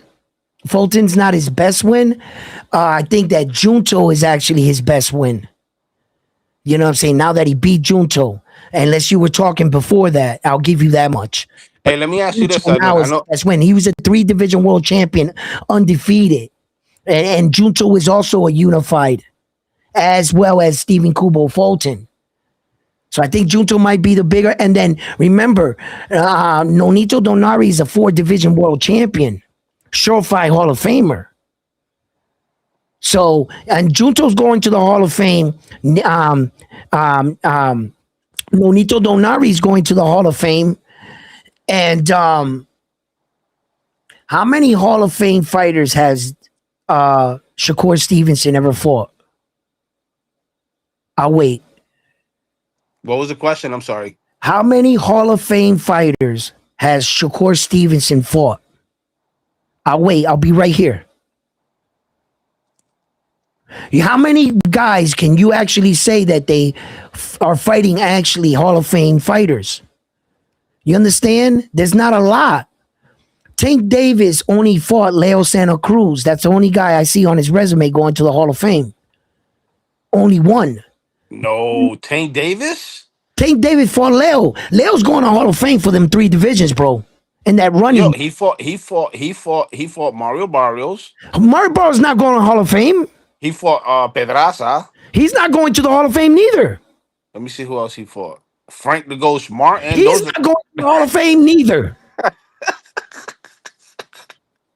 Ryan Garcia? Not yet. Maybe. But yeah, there's not a lot of fighters with resumes like that. Before you start, he fought Jamal Herring. This frontline is best that you just stop talking right now. Okay, I'm reading the chat. Oscar Valdez. No, Oscar Valdez. That's an iffy one. Well, wait a minute. Oscar Valdez. He never fought Oscar Valdez. Who? Shakur? Yes, he did, and he No, dropped him. Tank. We were talking about Tanks. They own one fighter. I Oh, thought Tank. Okay, okay, okay. we You're were right. You're right. talking You're about right. Tank here. You're Don't right. jump. Don't do that to me. You right. Like, I'm reading the chat. okay, That's why I'm okay, getting confused. okay. Yo, but Oscar listen, I Valdez know. for Shakur. I don't know if Oscar Valdez is gonna make it. I'm not sure. Yo, Edwin, I know you don't like talking fantasy fights. I know you don't like talking it unless it's official. But it's being rumored. It's being rumored in January. Turkey is funding the Inoue versus Bam Rodriguez fight. I heard about That's that what's this morning. circulating. And I I know you don't heard. like speculating, but that's Yeah. what's circulating. And what are your thoughts? Um. I My think I think Bam deletes Inoue. You think everybody deletes anyway. That's why Wait you till don't he know how to gets to pick a winner. 26. Yo, Junto gonna it's delete well him. known fact here at Round One Sports Talk. My co-host is a blatant anyway hater. And I still love him, but still, he is a hater. Now, I put out a video. I said, Frontline, you were wrong about this guy, the last guy he fought, the last guy he fought, and the guy after that. And no sooner did I not say, once they mention another name, here we go again. This guy is going to beat Naoya in a way. It's the same broken record with this guy. Look, if Bam takes the fight, rightfully so, he should. You don't get this far in your career and not recognize your opportunities. We're called prize fighters for a reason. Bam Rodriguez is a prize fighter. He sells tickets. Okay? So Bam Rodriguez needs to understand that you don't take all these punches to the face for nothing. You got a family, you got a future. And that fight right there makes dollars and cents. For God's sake, he just sold 60,000 in the Tokyo Arena. There's no other fight Bam Rodriguez should be taking. 55,000. Don't add extra seating for They fucking added Inoue. extra seating because it was so sold out. Keep up. And they passed the 55,000. They It might have only not hit It 60, only but sits they were 55. they were right there to almost 60. So No way. listen, You're counting the concession stand people. You're counting the fucking commission. no, no. We're talking about fans. 55,000 is what There's seats is there. 55,000, and then they busted out the extra seating. That's what they did. They always have backup seating. Edwin, Okay? if the dome holds 55,000, where in the fuck are you gonna get extra seating from? Okay, check it out. Same thing you do. Okay, wait. You're gonna Okay, lap sit them? You're gonna sit them on your lap? almost. Front line. I almost said something. Almost said something. Almost. You want to do this right now? We can do this right now. We For have instance, to. The people want to know where are you for gonna get these instance, extra okay. Oh my God, check this out. For instance, let's say New York City, Madison Square Garden. Okay, everybody knows this, right? In Madison Square Garden, the max capacity would be, I don't know, let's just say 21. But if the concert sells out and it gets packed, it turns into 25. Boston Garden does the same thing. Whenever an event comes, the maximum capacity is this to sit that much. When they got to stretch everything and make more room for seating, they can. They'll stretch it out. That Tokyo Arena will sit comfortably 55,000.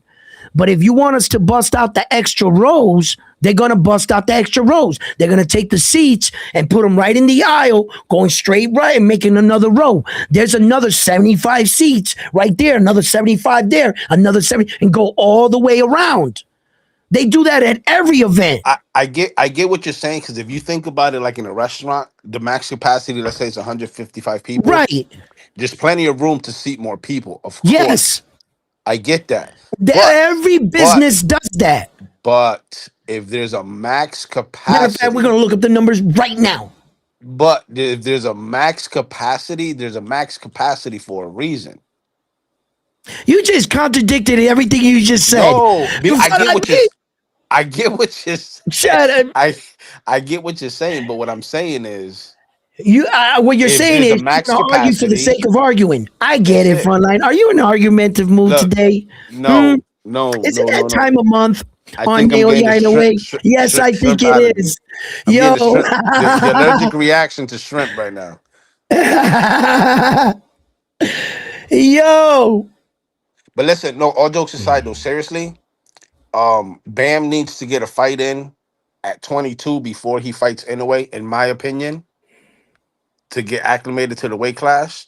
If not, Shushu is more than willing to welcome Inoue at 126. Listen, your boy Shushu Shushu's is. gonna Shushu's gonna stop You Inoue. want to know something? I bet you on the day that Naoya Inoue announces that he's going to move up to 126, Shushu Carrington is going to get a case of the high duck ankle sprain, right? It's going to be real high on his ankle, right? Hey, oh, shit. Guess what? Yo, you know what? You almost said something, Edwin. As a You matter of fact, almost said as a something. matter of Almost. fact, Naoya Inoue, I can't fight you right now. Why? I'm having hemorrhoid surgery this month, and my dog. I have to walk my dog. You know what I'm saying? I haven't walked my dog in a long time. I have things to do, bro. I'm really busy. You know what I mean? It's gonna be everything but let's fight. Watch. Let me tell you something about. Nah. Let me listen. Let me tell you something about fucking real shit. A lot of motherfuckers can talk shit behind a microphone. But when I see you face to face, that shit changes.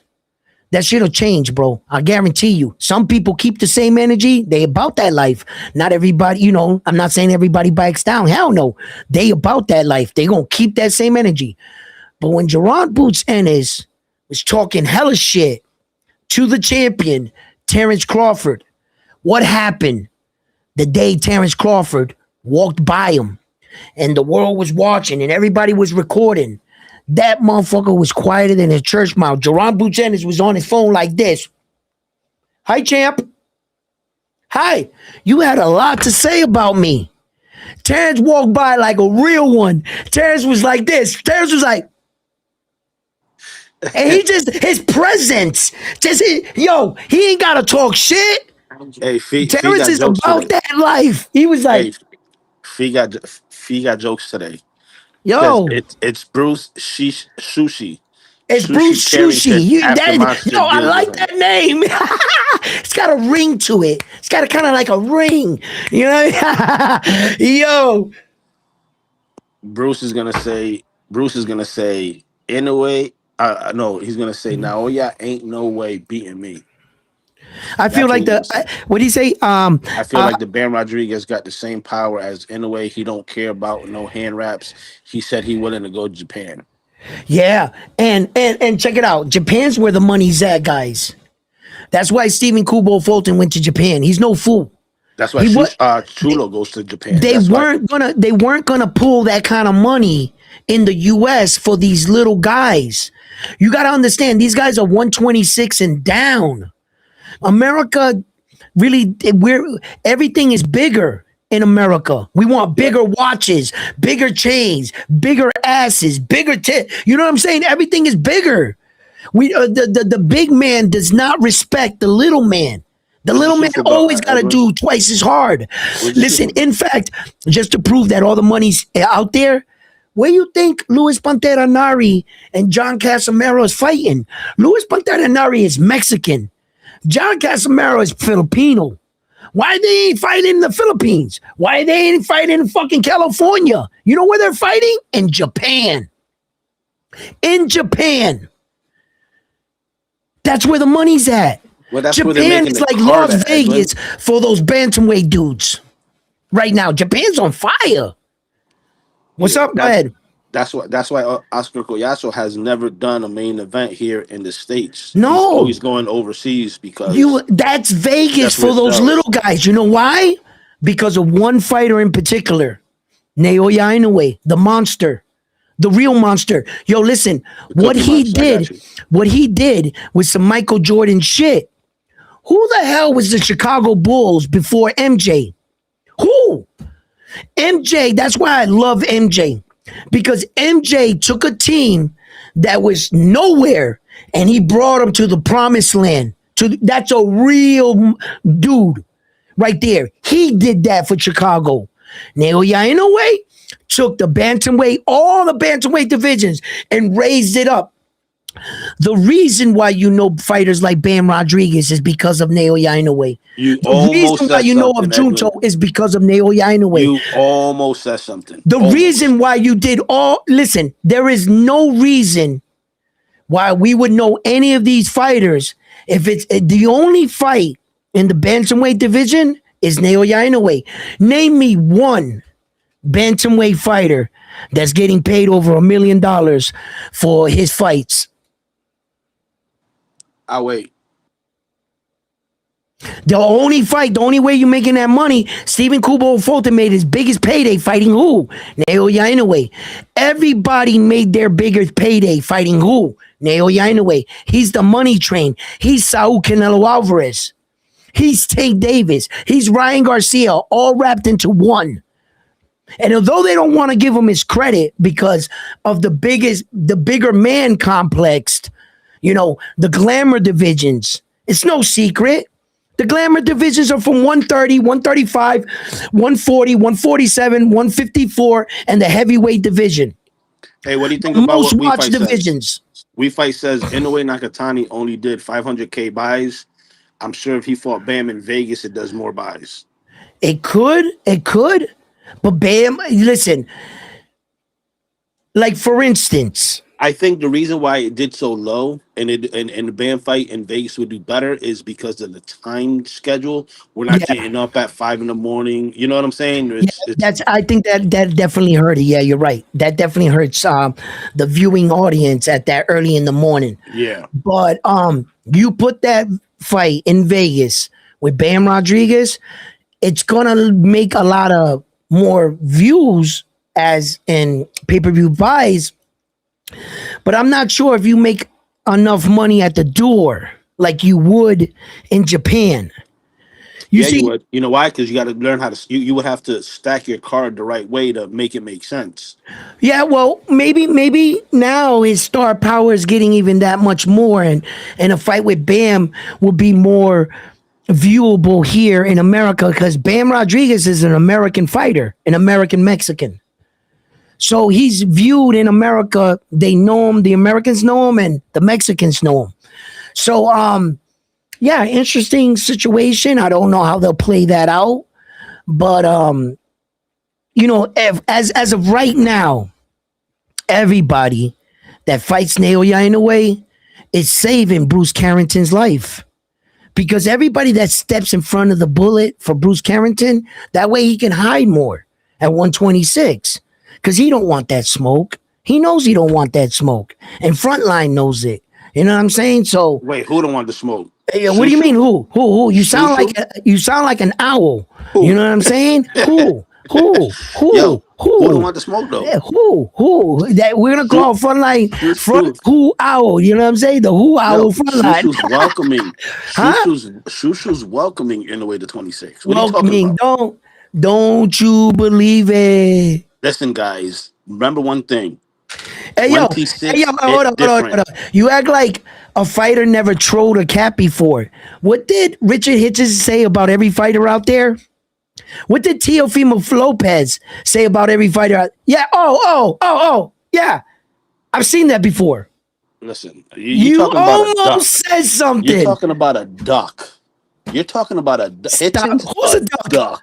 Who's a duck? Hitchens. You're talking about a that's your brother-in-law. You know what I'm saying? You introduced him to your sister. Stop playing. Your family. Nah, you know what I'm saying? We got the vaccine for ducks over here. Yo. Read the chat. Catch up to the chat, brother. Let me see. Pug says Finito Lopez the first, and Japan adores Finito Lopez.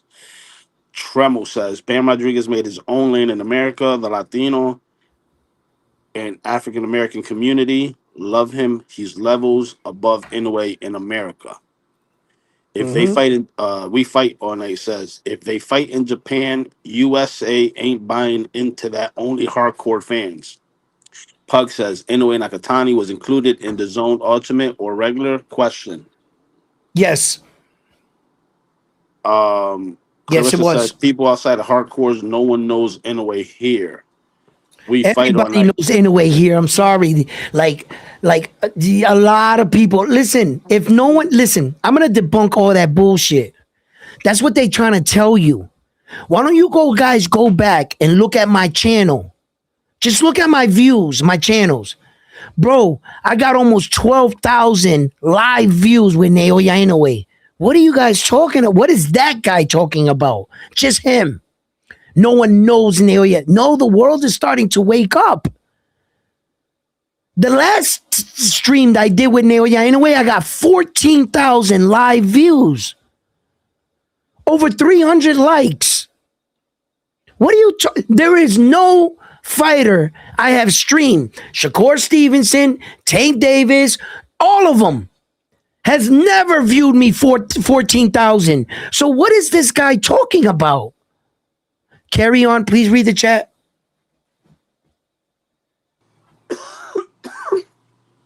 Wait,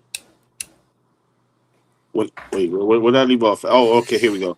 I think if Bam fights Inoue in Japan, it does. Okay, I read that. When it comes to small man, Bam Rodriguez runs America. I read that.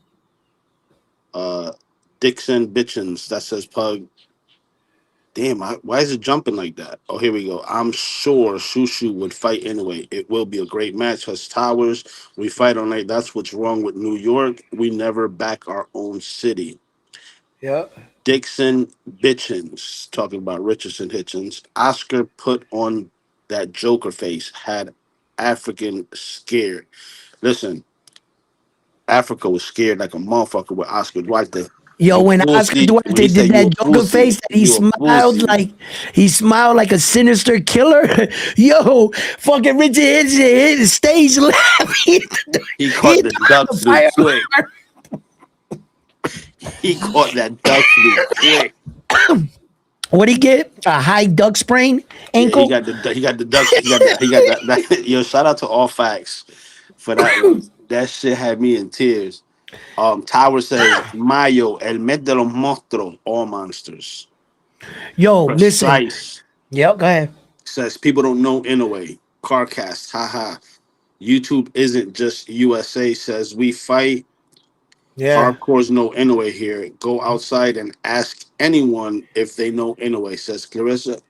Shushu will throw down. Says Carcast. Boots stepped into war and covered up quick. Says Carcast. Tremel says he put on that baby Joker Joker face. Africa pulled right out. I think he meant poker face. That's all they boots became chancletas. Chancletas. Yo, Boots' name is Chancletas now.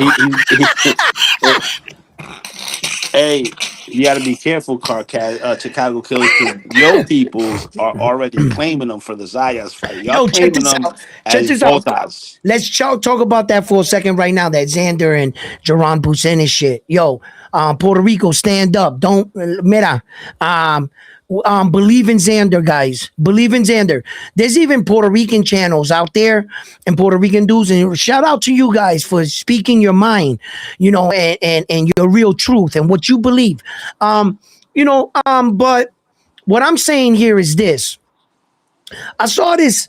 I don't want to, say his channel or nothing or their names because I'm not personally taking a shot at how they feel. They have all the right to break down the fight the way they see it. That's their opinion. I have my own opinion.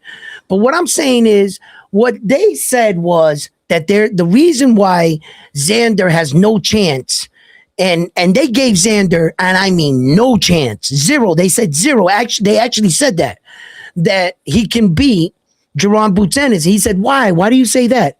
He said, because on the night that Edgar Berlanga fought Saul Canelo Alvarez, he showed the world there's levels to this. Xander is good. He's just not on Boots' level. That's what he's saying. And I thought that was a poor depiction or explanation on why Xander should lose. I thought that was a real poor analogy. And once that gentleman said that, I knew where his boxing mind was. That he could not identify levels himself. He could only say the word level. He doesn't understand levels. Meaning, if he understood levels in boxing, he would know that Xander was on a higher level than Edgar Berlanga going into the fight with Canelo Alvarez. Edgar Berlanga was way greener than Xander going into the Joran Bucenis. He acts like Xander was gifted 2 belts and that he got to the belts first type shit. That's his analogy. He's not accepting how Xander got the belts. He beat Chino Perez, that beat Conwell, the number 1. And then he fought Abbas Baru, that's a world champion. That's 2. When these guys break down their assessments, they talk with too much passion and they don't actually do breakdown analysis. You know why? Because they're not fighters. They're just conversationalists. They just want to have a conversation with the fans and give their opinion. They're entitled to do that. They're in the right. But their breakdown was flawed. Your comparison of the two, that's not a good comparison.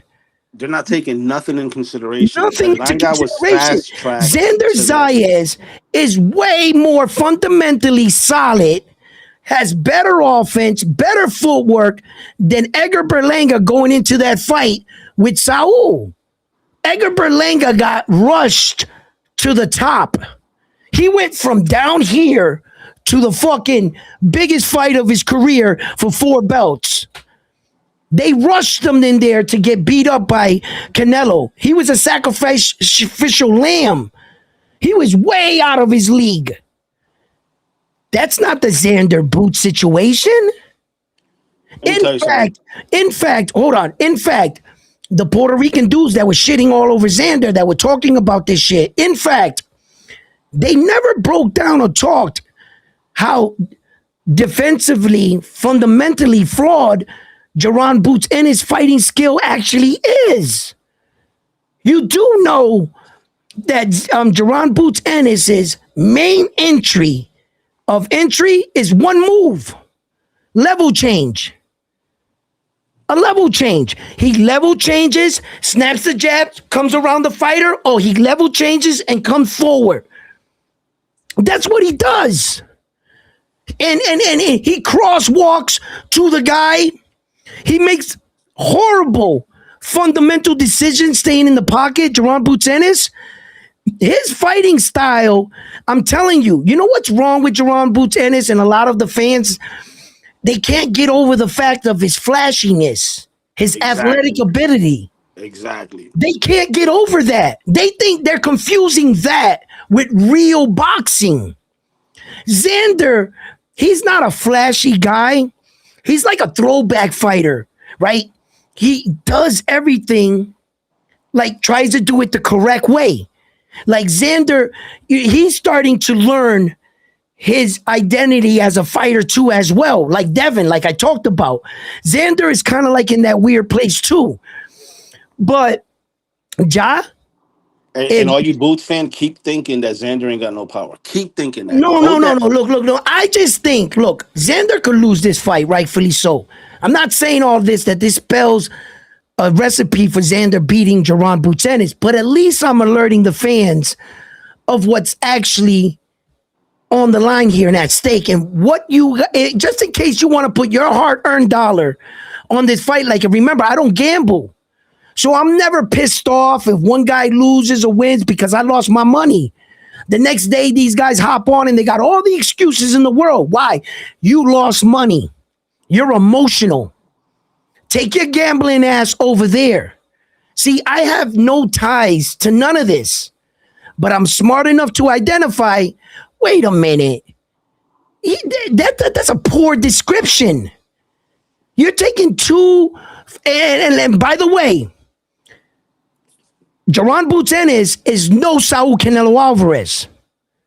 Just because Terrence Crawford beat Canelo, that doesn't mean Jerron Buchanan can do that. I hope you guys are not thinking like that.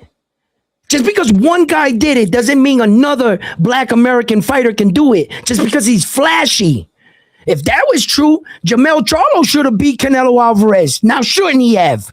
Yo, you ready for this one, Edwin? Bro, these guys are the way they think. Small. I was in a group. I was in a live chat yesterday. I'm not gonna say the name. I'm not gonna say the name of the channel, but someone in the channel told me Philly fighters. I mean, no, he said, you know what Philly fighters do to Puerto Rico, which I know what he meant by that. He was talking about B-Hop and Trinidad. Okay. I told him, I said, you almost said something. Almost. That being said, that's wait. Did you not recognize off rip that David Garcia is Puerto Rican from Philly? Danny Garcia. Yeah. Danny Garcia is Puerto Rican from Philly. Right. So how is it that the Philly dudes are all black that beat up Puerto Rican if one of your best fighters is actually Puerto Rican?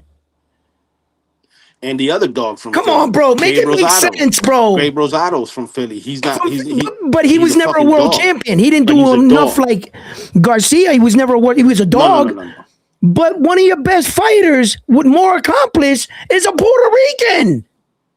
Yeah. Don't talk to me about that Philly shit, bro. Man, yo, just keep reading the chat, bro. Yo, frontline, don't let these Jews take a. I wish I was there. What are you talking about? No, because he asked me, remember what happened with the Philly fighter versus Puerto Rico? Yeah, he's trying to act like the dudes is all brothers and they whoop on Puerto Rican fighters from Philly. I remember the day that. How you gonna say that when one of your best fighters is Puerto Rican? Shut the fuck up, bro. What I told him was, I remember the day that B-Hop had to hire private security to get escorted out of Puerto Rico for disrespecting the Puerto Rican flag. He didn't have to hire private security. They ordered it. He was a dead man. They flew him out of Puerto Rico in a helicopter. Yeah. What are you talking about? That man was, look, once once he did that, the people that were there were shocked. They started calling their primos. Did you see that, Primo? Guess who Primo is? A somebody in Puerto Rico. Primo loaded up the trucks with the homeboys and they got the call. Yo, the cops couldn't stop them. The cops couldn't stop them. There was too many of them. Yo, them Puerto Ricans was coming down on them motherfucking Hayabusas. They were like, oh, yo, they were flying. All that shit. They were flying. They weren't even hiding their guns. They had their guns on their back with a strap. There was no playing with fucking Biha. Yo, they flew Biha. Yo, B almost got killed that day, bro. They flew him out of there in a helicopter. Them boys was coming. What the fuck he do? Let's go. Yo, it was crazy. They knew they had a matter of time, a window. Once Biha lost his mind and did that, because Biha did a lot of stupid shit. He said, I ain't going to lose to this white boy, and got dog walked. Biha was in some controversial shit. I ain't never losing to a white boy. Never wiped them down, bro. I was like, yo, Biha, bro. you know what's crazy though, Edwin? I was like, damn, my dude. In today's society, if B-Hop would have said that shit, they probably would have tried to cancel him, because people they would have canceled them for that. And then they would have canceled my fucking legend Mike Tyson. I don't give a fuck. Mike Tyson can say whatever the fuck he wants. Anything he says, that's what it is. You know what I'm saying? Remember when Mike Tyson said to the dude said, put him in a straitjacket. And Mike Tyson was like, I'm gonna fuck you until you love me. Remember that? Yo, man, fuck that. Mike Tyson's my fucking hero. He's my idol. Our era is built different, Edwin. Nah, Mike Tyson's he's always been my best fucking. It's just Mike Tyson. I was in a different era. Mike Tyson does no fucking wrong. I don't care. He never did anything wrong in his life. He's a saint. All right. Yo, I'm a little biased when it comes to Mike. We fight all night. Boots versus Sanders won't be close. Booth Xander won't be close. Look, man, look. Let me tell you something right now. Even if it might turn out that way, respect is given to the young man Xander. He took this fight. Remember, your Jaron Boots Ennis would never be fighting for 2 belts had it not been for Xander. Jaron Boots Ennis himself said, no, you could have fought anyone else. You did not have to take this fight. Meaning, Jaron Boots Ennis had no leverage to order him to fight him. Okay? Because as we all know, mandatory or nothing. No, he wasn't nothing because where Jaron Boots Ennis realized his mistake, where he fucked up was, Jaron Boots Ennis fucked up when he got the interim belt. As we all know, no interim champion or no champion has an obligation to be a mandatory to that other one. Not unless the organization backs it. If the organization orders it, you're fucked. You got to fight that guy. They're going to take the belt from you. But you only are obligated to the guys in the ranking system. You notice how Zurdo Ramirez lost the fight to David the Monster Benavidez? Zurdo's nowhere in the ranking system. Now, is he? He's not in no ranking system. Until they go back and rank him, he'll be on in the next day. Right? Okay. So Jaron Boots Ennis would have been fighting somebody else. If you guys are talking like Xander Zayas doesn't have a shot in the world in his fight, you're talking like he was forced into the fight. Yeah. You're talking like he was pressured. Remember, he asked for the smoke.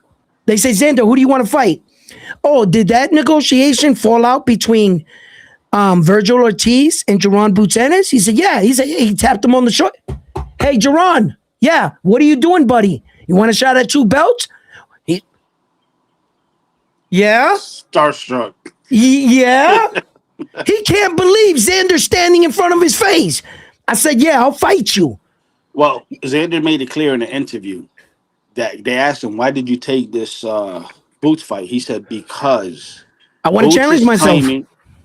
Boots is claiming he's the best at 154. And he's like, and I disagree. I'm the best at 154. I'm the best at 154. And I'm going to prove it. And then he said, yeah. Oh, and by the way, Xander also says something very important.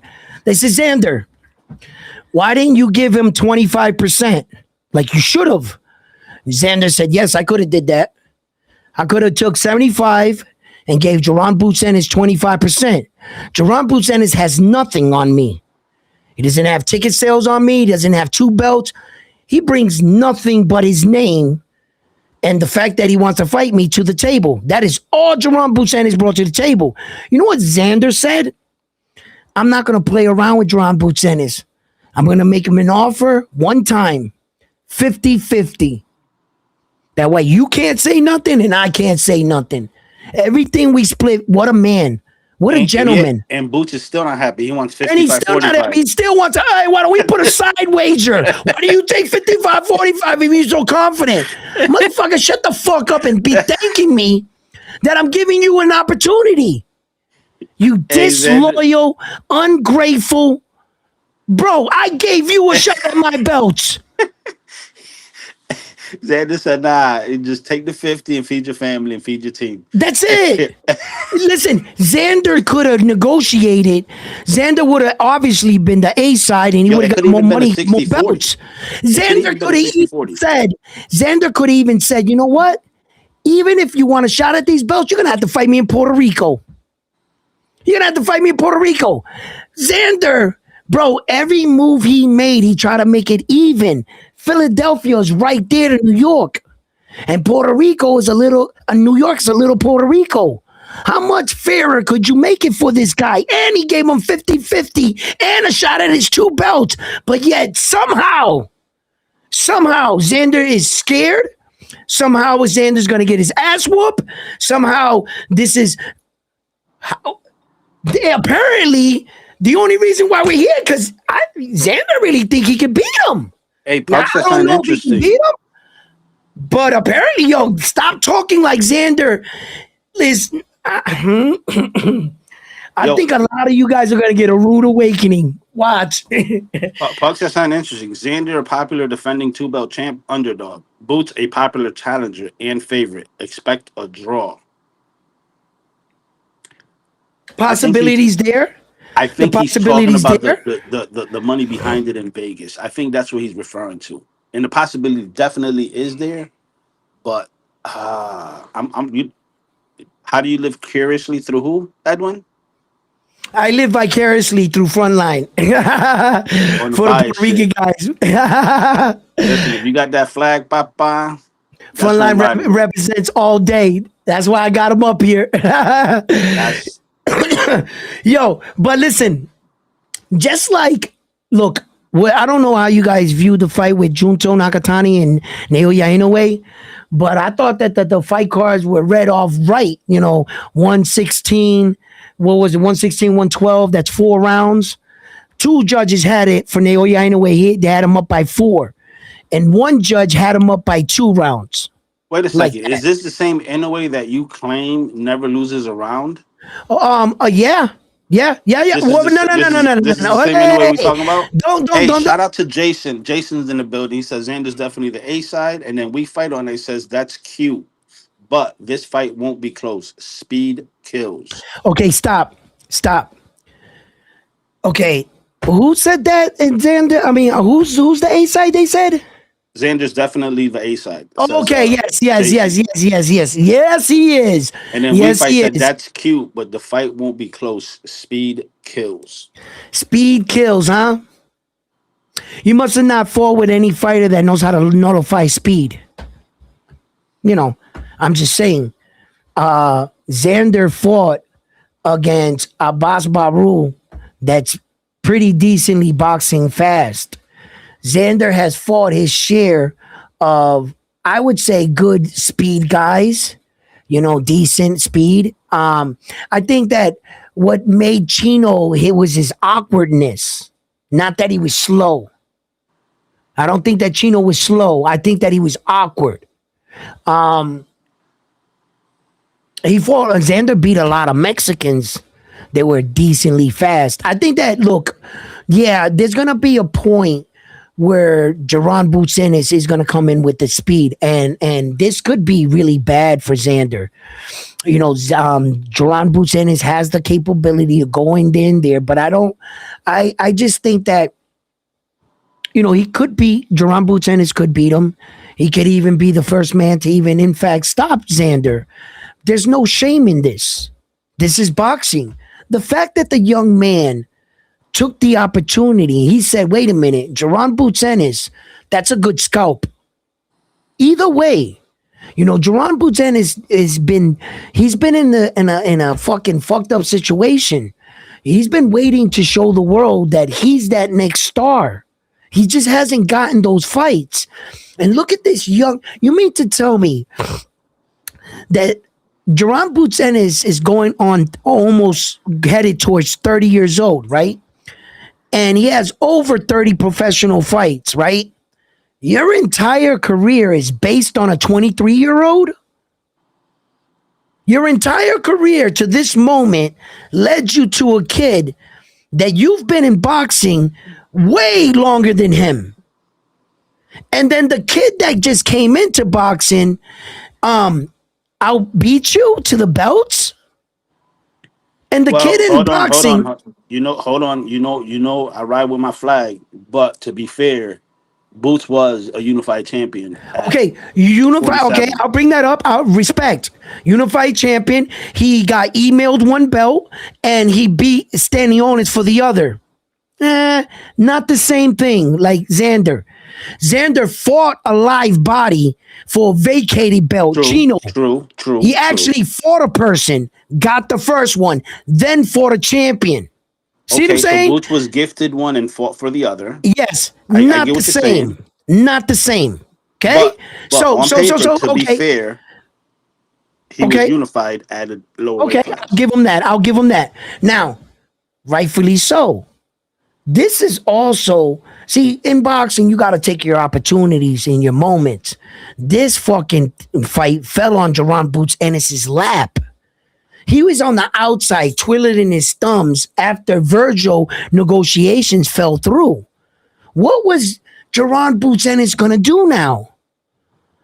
Sebastian Fundora was already scheduled to fight, and Ed Hearn is not going to feed him Josh Kelly because they're in the same stable. What was Jerron Boots Ennis to do?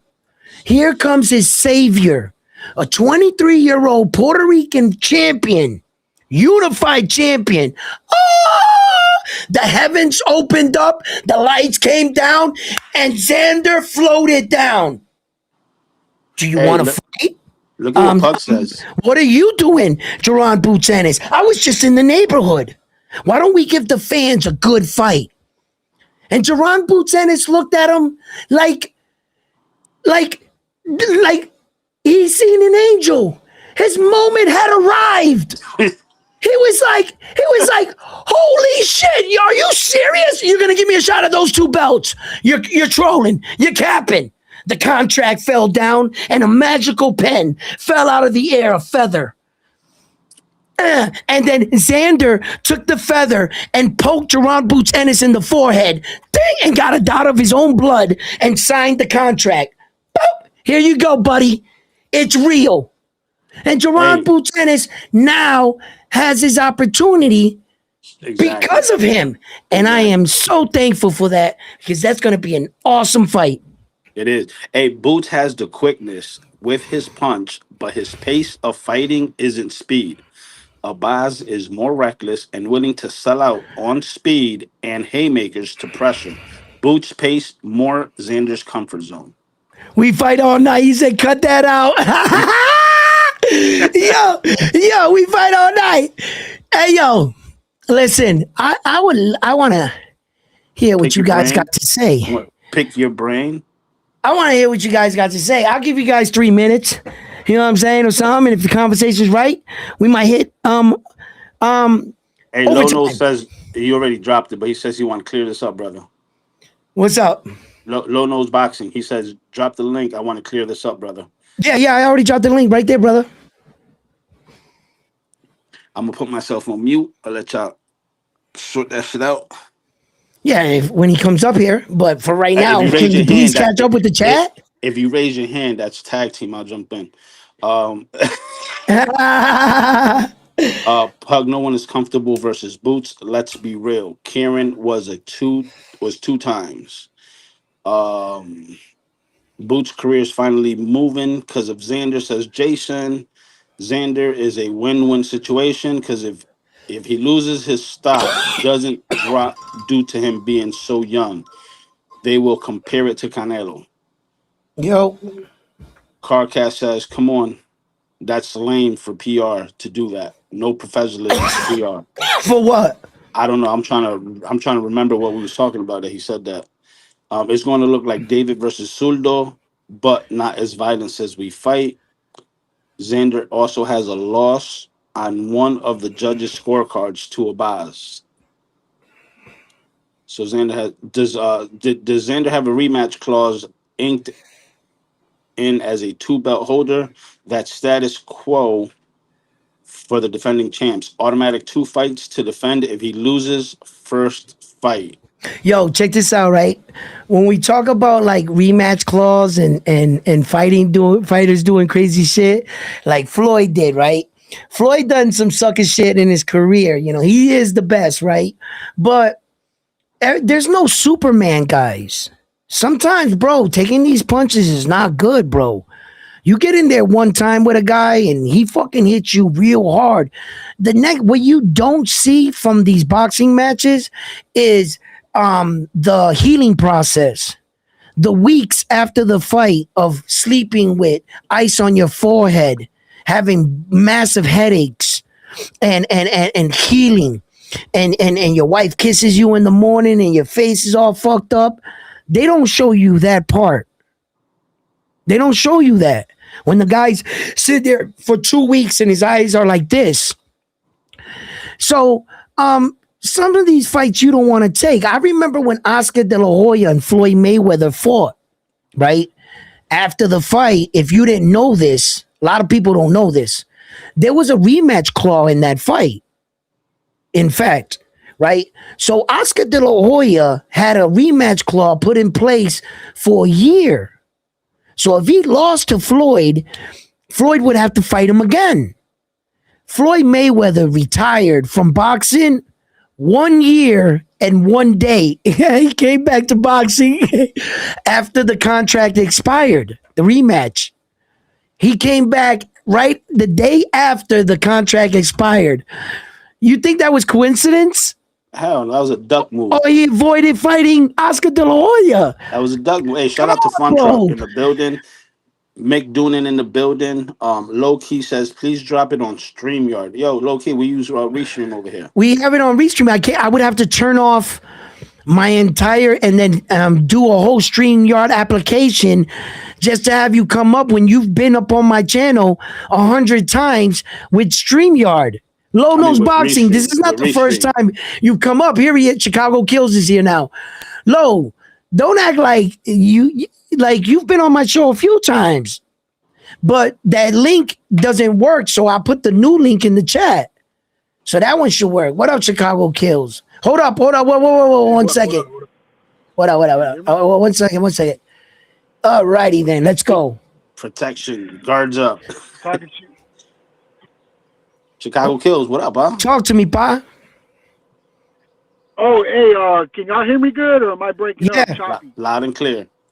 You need permission to talk? You got it. Okay, cool. I'm talking to you guys on my Bluetooth in the vehicle and shit like that. Sometimes I be chopped up, man. Chopping it up, chopping up the weed. Yo, so how'd you like the David the Monster Benavidez fight? What is this, deja vu? We talked about that yesterday. Man who needs cookies. I ain't reading that. That's just some gay as hell.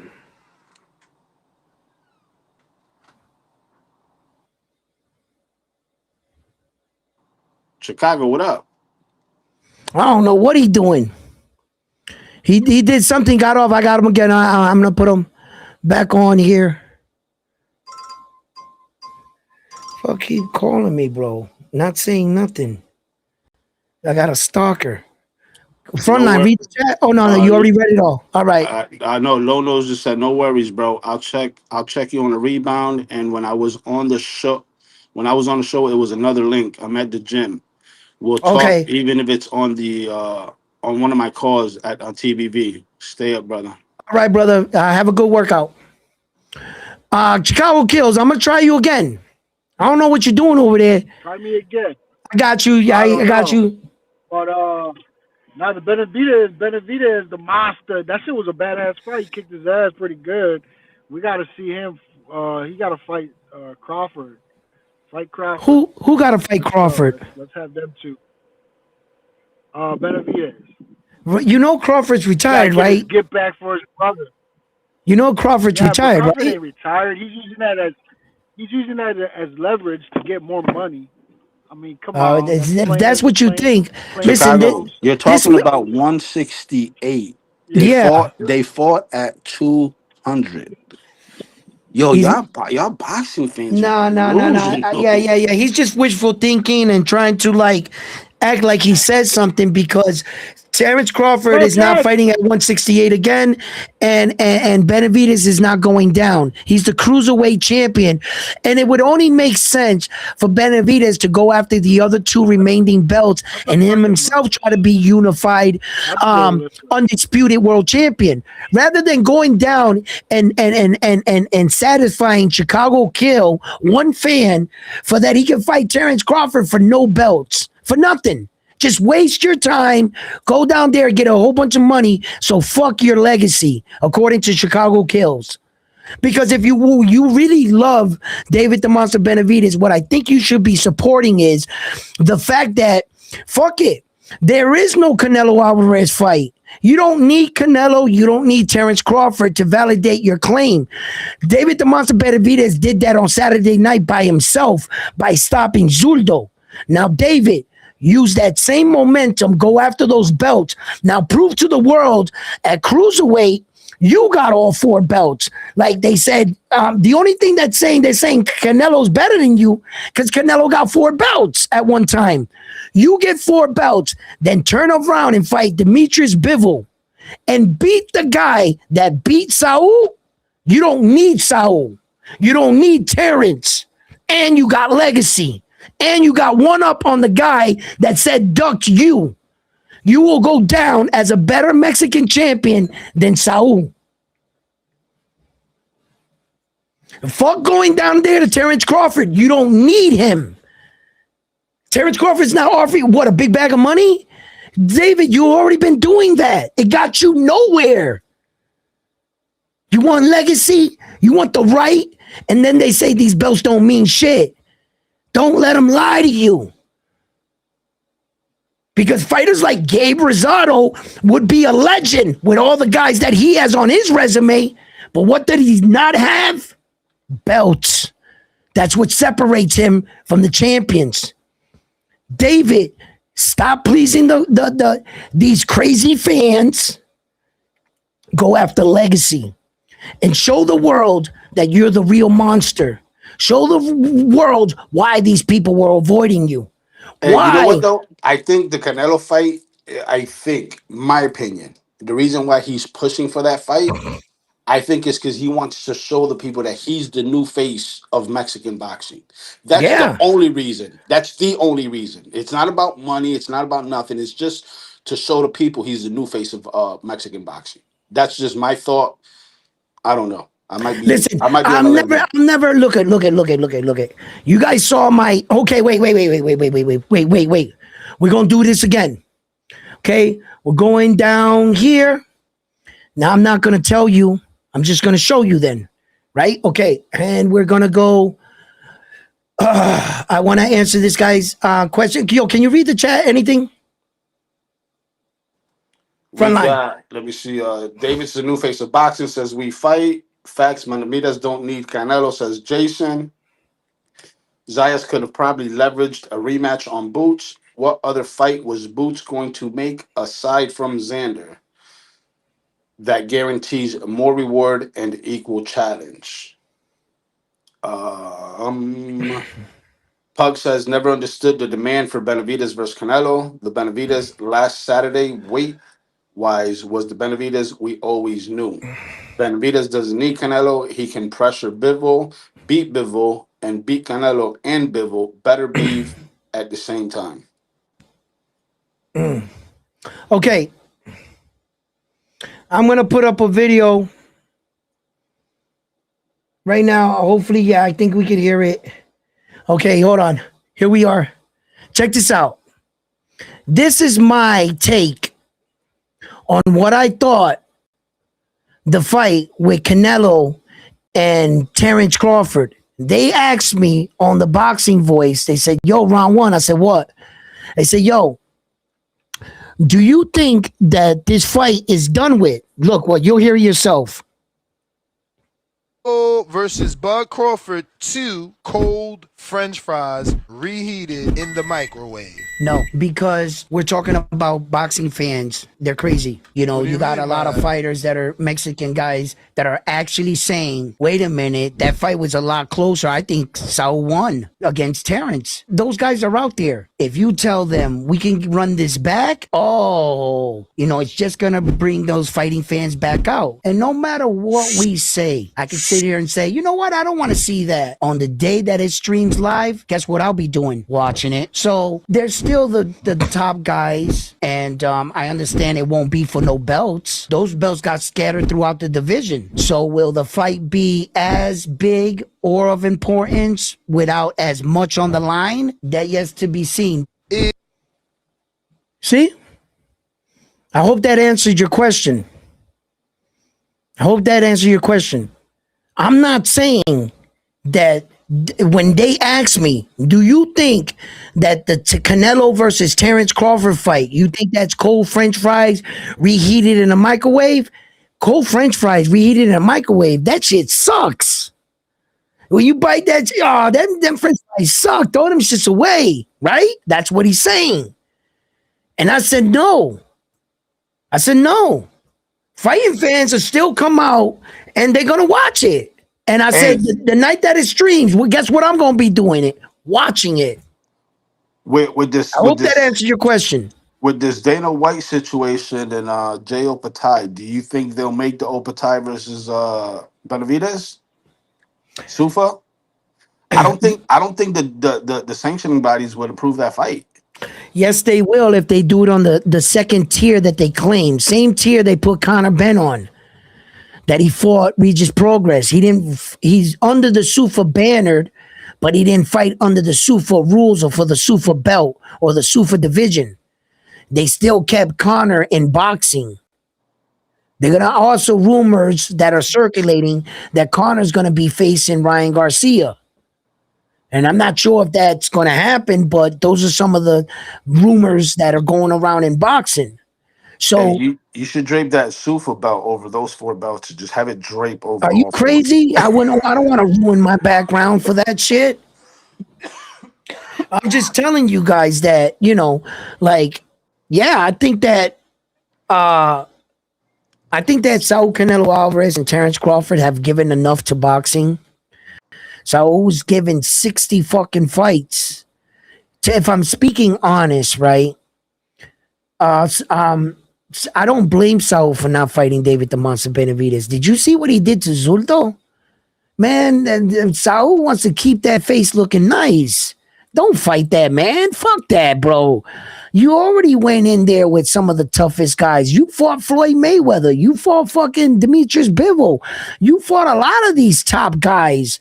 So you fought Triple G 3 times, maybe too much, but still, Triple G was a knockout artist. And Hey, we fight. You know you're gonna get some pushback on this, but I'm gonna read it anyways. go ahead. He said hashtag Sufa takeover. But before that, he said, I can see them making the fight only for the ring belt. So they won't need other sanctioning bodies, especially with the UBO rules. Only make yes, you're correct. All right. So I mean But they can the question is though, remember, he's got what, the WBO and the WBA, right? That's what he got? who? Benavidez. He is WBO, WBA, yes. Okay. Do you think they're gonna allow their champion to fight for just a ring belt without? I see your I caught on. I got up to speed with you. Okay. If you're thinking that Jayo Pataya is fighting for the Zuffa belt, you're gonna have to be right. It's the only logical explanation of why he allowed them to take that IBF from you. If you were fighting in the second tier like Conor Ben, you would be able to keep your IBF, but you couldn't bring the Zuffa belt in the ring because you're not competing for it. Jayo Pataya is the first Zuffa champion. He's got the belt and he's got the ring. So why did he sacrifice the IBF? See, at this scenario, you would be going into a fight with David the Monster Benavidez for 3 belts. It's obvious now you're going to try to go after David. Why would David the Monster Benavidez fight you? If you don't have the belt, you have no value. David the Monster Benavidez doesn't need the Ring magazine to be unified, undisputed world champion. You don't need the ring. It doesn't validate you nowhere. Anybody else, you could be the Ring magazine champion. You don't. What you need are those 4 belts, and you're undisputed. If you got the IBF and you got the Ring magazine, are you unified world champion or are you just a 1 belt world champion?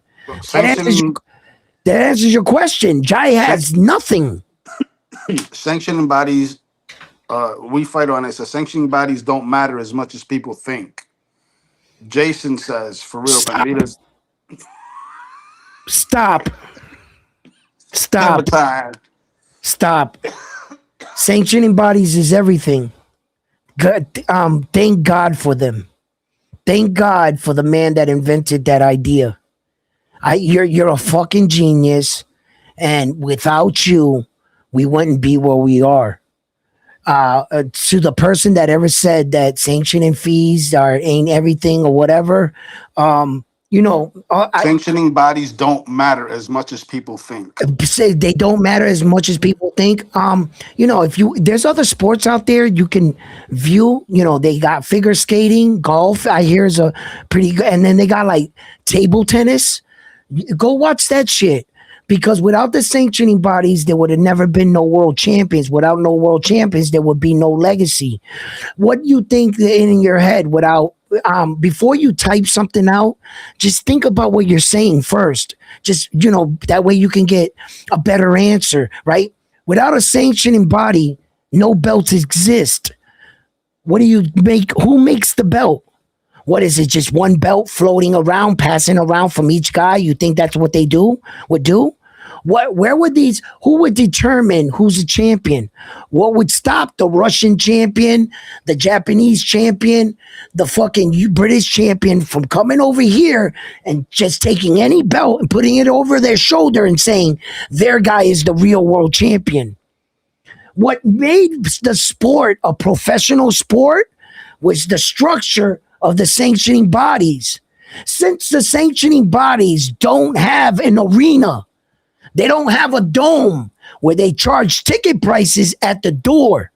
Boxing is a traveling circus.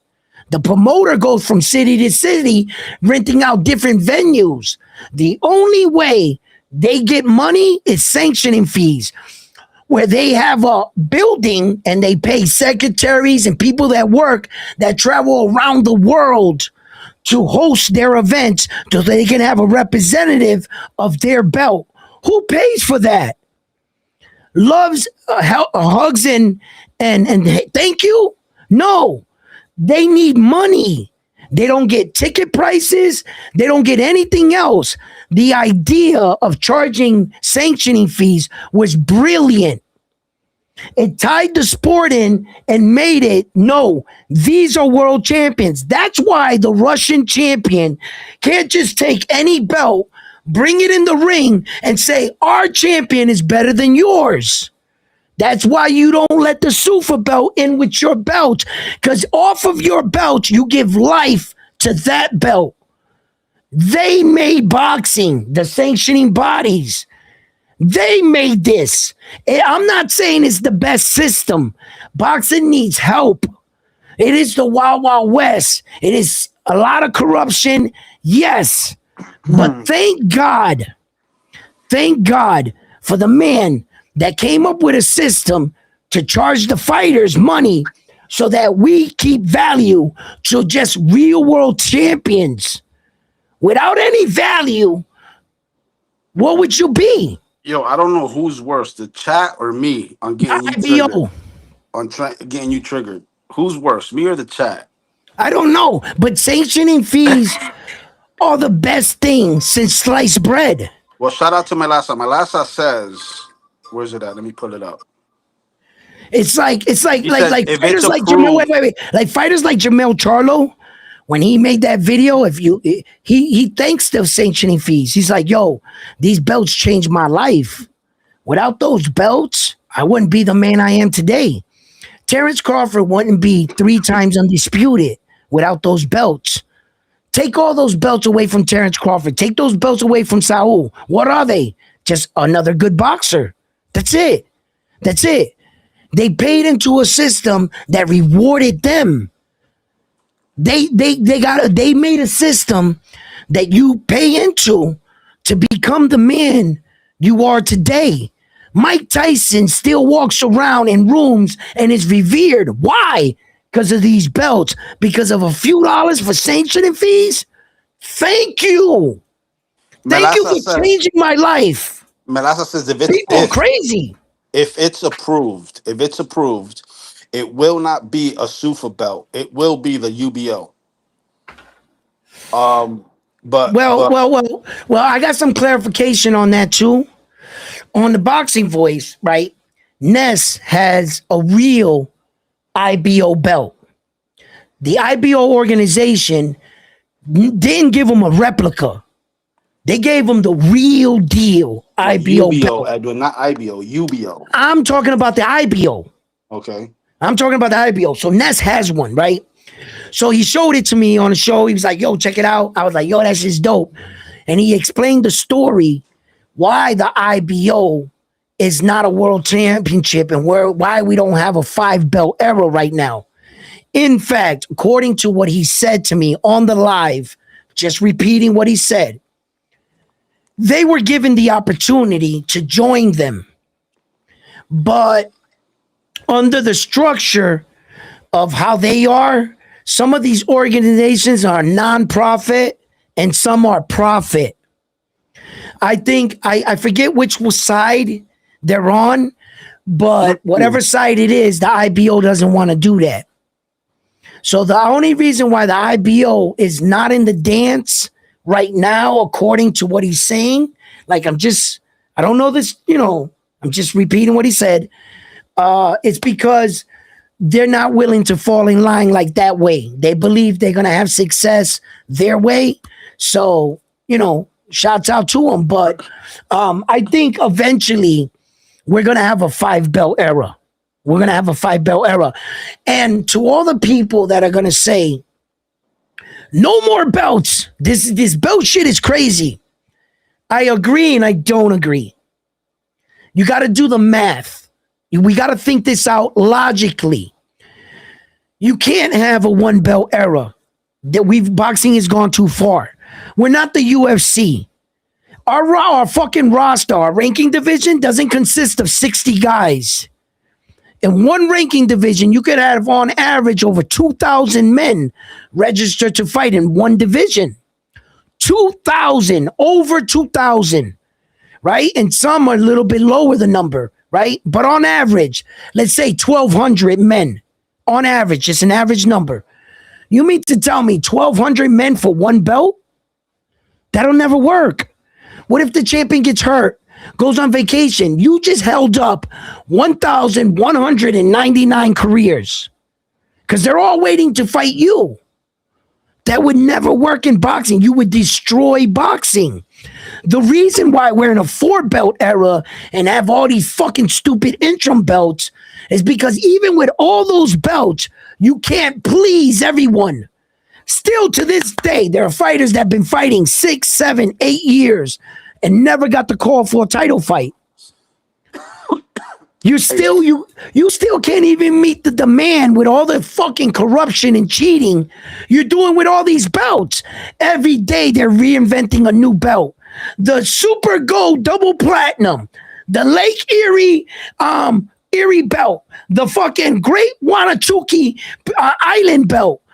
They got the youth belt. They got the fucking intercontinental, the interim, the gold, the diamond, the platinum, Uranus. You know what I mean? They're coming out and they still cannot get these belts fast enough around these guys. There are fans that are yelling, my guy has not got a title fight. But you got 1 million belts and you still can't please boxing. Hey, shout out to Peace to God. It's too big. We Fight says, ask 100 people on the street, what are the 4 belts the best boxers in the world has? You'll be lucky to have one person answer this. Okay, right? That's a stupid question, right? What neighborhood am I asking this question in? Am I in a boxing neighborhood next to a boxing gym? Or am I walking around downtown fucking middle classville where they don't even watch boxing? So you would, where am I asking the question at? Am I standing outside of the YMCA, a boxing gym? Am I standing in front of City Hall? Where am I standing? Am I in am I in the hood in any neighborhood? Or am I in middle class or Whiteville? Am I asking the question there? That's a dumb question, right? Because if you went to any major city and you ask somebody in a boxing community about the belts, they're going to tell you. We all understand the one concept, the major world titles. A major between a minor world title. Sometimes they're similar, but if you learn how to read the belts, which is difficult, I'm not going to ask everybody, you got to get this invested into boxing just to, no, but just pay attention to slight word changes when they introduce the fighter. Okay? When they would introduce a fighter like Tank Davis once upon a time, Tank Davis had the WBA regular. But wait a minute. Didn't Devin Haney have all 4 belts during that same period? Why, yes, he did. So how could Devin Haney be considered undisputed if Tank Davis is being announced as the WBA world title champion? Right? And the way they dress that up in boxing, listen to what I just said. Here comes Gervonta Davis, world title champion. The key word is title. They're not saying he's the world champion. He's the world title champion.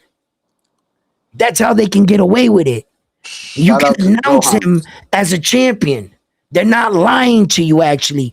When you have an interim or a regular belt, what that means is you have a piece of a world championship. You don't have full status, but you do have a piece of a world championship. So they're not actually lying to you. And that's how they dress it up. We fight that sanctioning bodies made more weight classes to generate more money for themselves. Why do we have so many champs and rarely get any unification fights? Okay, now here's another. It's okay. I say this all the time. Boxing is a sport, as a business disguised as a sport. I say that all the time. Boxing's motto is to make money first, to fight second. It's what it is. Okay, we're purse fighters. And we're dealing with one man and a little team. We're not dealing with a 36 roster and we have to have your fight. No, your game played here. No, that's not what we're dealing with. So it's usually on a fight to fight basis. Everything changes and there's all different avenues and one guy's higher than the other and every situation is different across the board.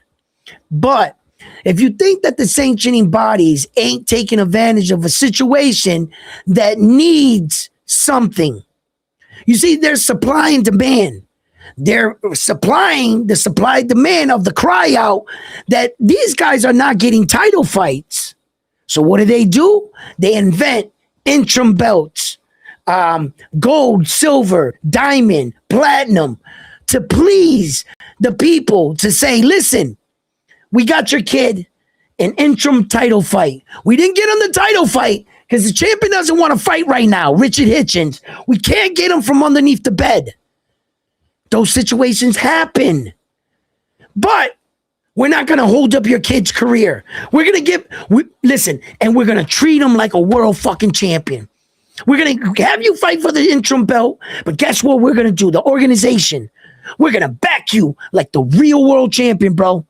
You go out there, you fight for that belt. It don't look no different than a real world championship. You feel good about yourself. And pay me my money while you at it. Yeah, but you feel good about yourself, man. You're walking around proud. The people, the public, they're you know what, taking Edwin, pictures with you. No, Edwin, because you can make the same argument for the Sufa belt. You can make the same argument for the ring belt. No, you can't. You almost said something. No, you can't because you're walking around with a fucking trophy. That's what Stop.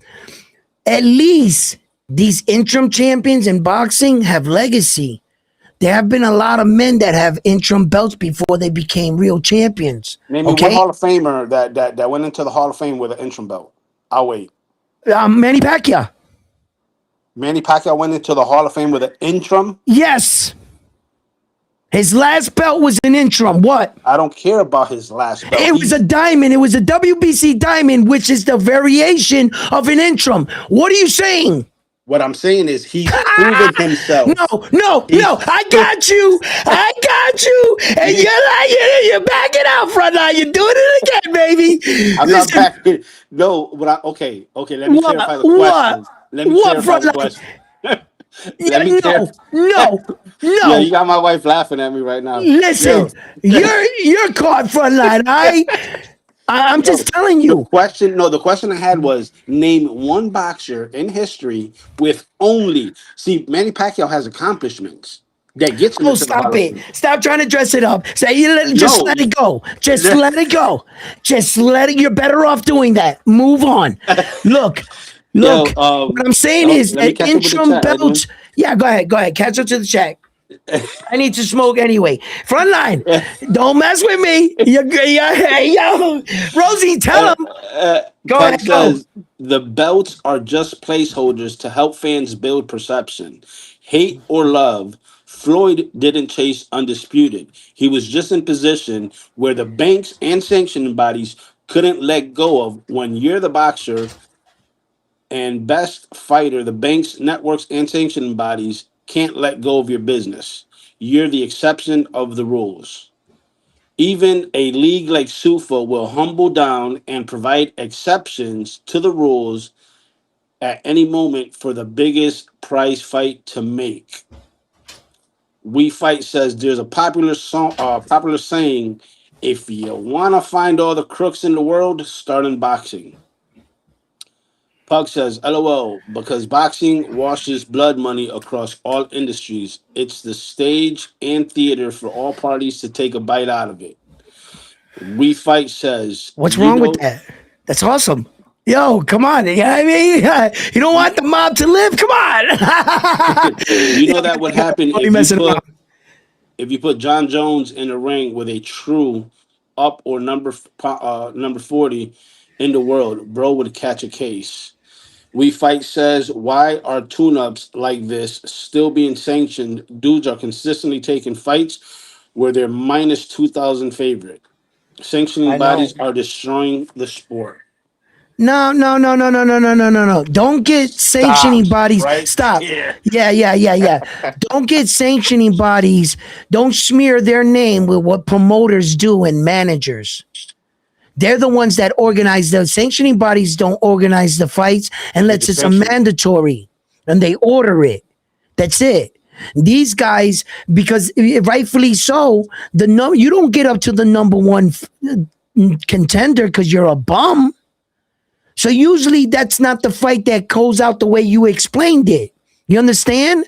Those situations that falls on the promoter and the manager, not the sanctioning fees. So please don't divert that energy to them. I think you're a bit confused on where you're placing the blame at.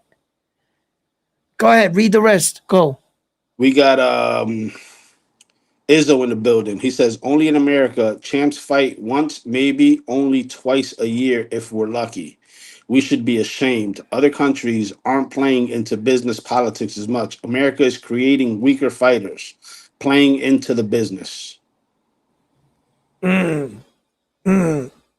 We Fight says they work hand in hand. Both sanctioning bodies and promoters are protecting their assets. Yes. See, now look, these are called relationships, right? In any field you work in, depending of how you work, like in their field is mostly marketing, sales, things like that, right? So throughout, like, let's just say, let's take a promoter, Ed Hearn, right? Let's just Okay. take round one sports talk for an example. Okay. Like I protect the asset because he lives curious through me. You know, Listen. By the way, listen. Look, okay, frontline. Let's say if I was wanting to make contacts, relationships, things, I go to these fights. I not only do I want to meet the fighter, but what I try to do is I want to meet referees, judges, as many of them as I can. The guys behind cornerman, it, shit like that. Yep. but the guys behind the scenes, so that I get more familiar with them. Now, once I start learning the judges and how they view fights, once I'm sitting at their fight and I pay attention to their scorecard, I see what they value. Whether they value forward aggression, whether they value punches landed, and so forth. And you kind of get a feel for this. The top promoters and managers are at the closest to all of these guys and people. What do they start doing? They start to build relationships. They start to build relationships with the organizations, because every time they have a title fight, they send out a representative for that belt. Ed Hearn goes up to him, shakes his hand, starts to build relationships. So when his guy wants a title fight, who does he go to? The guy he saw every time. Hey, listen, my guy needs a fight. What do we got to do? Okay, listen, we're going to fight this for a title eliminator. Do you agree to that? Yes, thank you. And now I got the organization backing me. All right, so here's a Why? question I got for you, Edwin. We're bringing them money. If Dana White right now calls your phone, right? Yep. And he says, I've got an all-exclusive insight just for round one to make you a believer, right? I'm going to fly you to Vegas. We're going to go through the process. You're going to see every step of the way. You're going to see the matchmaking. You're going to see the contracts. You're going to see everything, right? And my question is, will you bring up the sanctioning bodies into the equation, or would you just sit back, play it all out, and then come out with your own theory? Or would you ask the horse's mouth for the theory? Okay. Here, I'm going to help you with what you were trying to say. What you were trying to say is, if Dana White called me out to SUFA to explain their whole system, would I be interested in hearing them out and consider them as a real player in boxing versus the sanctioning bodies? First of all, business is business, and I understand the value. Wait, there's a second part to that question. Okay, though, go that ahead. You're missing. The second part is, while you're face to face with Dana White and he's explaining to you the whole SUFA thing, would you confront Dana White in the process about, okay, you almost said something with SUFA. What about WBO, WBA, WBC? Okay. That's my question. Okay. If I was face to face with Dana White, right, and like you said, he would fly me out there and bring me to the institute and show me all the ways and the particulars, the guidelines, everything else. Right. First of all, as a person that covers boxing, I understand the value of $1. First of all, right? And if somebody was willing to do that, these other sanctioning bodies didn't do that, right? So I would go out there. Now, would it cast or persuade my judgment? If you're saying, can I be bought by SUFA to now say that the SUFA belt is, and would I confront Dana White on the fact that your SUFA belt is not on the same line as the Alpha Belt belts? Yes, I would. Even though he flew me out there, I would get Dana White to know one thing, but I would also promote something else upon going there and doing my homework with them and knowing more. Now I would be more educated, and I would come out and I would say the truth. His perception of what he's selling, if I don't like his product, I'm going to tell you. I'm going to tell you. And the one thing that I would have against Dana White that he could not change my mind in, no matter what, because I would attack it the same way. Your belt doesn't have no legacy. It doesn't have any champions. It has no history. But that doesn't mean that you don't. Every belt started from somewhere. The WBA started somewhere. Off of the WBA, spun the WBC. Once upon a time, there was only 2 belts. Then off of the WBC, spun the IBF. And from there, spun and gave birth to the WBO. They all came from the same structure, but changed different rules. But it all started where? From the WBA. So SUFA, even if you came and Dana White invited me out there, he explained everything, depending on what the product that he was giving to me, I would come and tell you that. Then what if he gave you a real SUFA belt? Would you hang it up big there under? Yeah, of course I would. Of course I would. SUFA's part of boxing. I understand. Where's the IBO at? Where's the IBO belt? It's right there. Why you don't have that hung up on your wall under It's innovate? right here. You can see it. It's right there. It's IBO. Okay, what do you want me to change the camera a little? But it's right there. It doesn't fit any. I used to have it up, the IBO, all the time. I showcased that IBO for years. But what I'm saying is, I don't look at Sufa like I don't I don't. I'm not acknowledging him as another entity in boxing. I accept competition. I'm not afraid of Zuffa, or I'm not shooting them down or telling you not to watch their fights. I stream Zuffa fights because I want to see where their product is going. They're signing a lot of fighters fast. They're starting to build momentum. At some point, Sufa's going to be where they have real Sufa champions. And once they start to develop that, I've already said it. You know what the next move is going to be, right? They're going to challenge the alphabet champions to see which champions are the bigger and stronger champion. At that moment, Sufa's going to start to develop. Whatever outcome happens, I can't tell the future. But if they end up on top, that's when they start to really poke out their chest and give that Sufa credibility, that belt. Start giving it legacy. Start giving it recognition that their fighters are stronger, better, and so forth. So what's gonna happen? What's gonna happen when the Sufa champions, right? They start taking over, because they to be honest, you and I both know they do have a lot of ambassadors out there vouching for Sufa. Like we fight all night. He thinks Sufa's the next wave. Now that being said, what would happen to boxing if Dana White did what he did to Bellator? If he says WBC, bring on your best, IBF, bring on your best, WBO, bring on your best, WBA, bring on your best. When we beat you, we're going to become one. Those belts ain't going to matter. It's only going to be Sufa. What will you do then? What will you do then? Okay. Check this out. That's a lovely story, and there's also a flip side to that coin.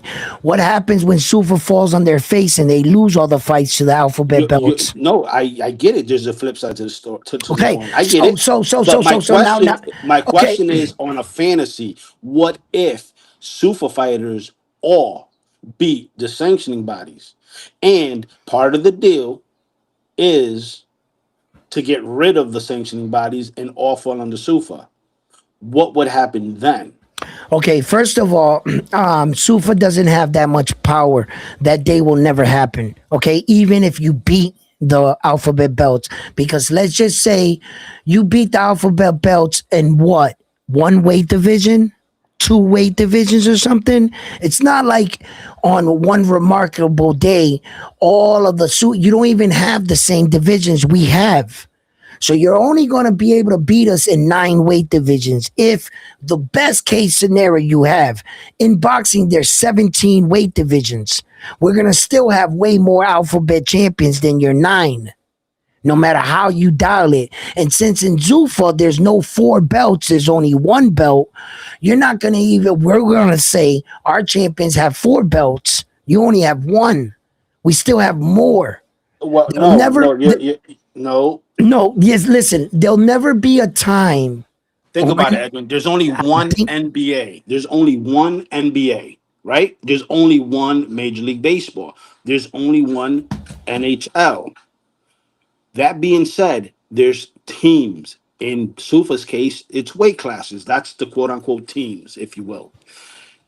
If he takes from the lowest weight class to the highest weight class and fights the alphabet people and beats them all and starts taking over, I'm not a super fan. I'm just asking the devil's advocate type of fucking questions, because whether you like it or not, a lot of people are moving to Sufa Okay. for multiple reasons. And number two, the fans are being attracted to Sufa. So there is going to be change, whether anyone likes it or not, whether the boxing community likes it or not. There is going to be change.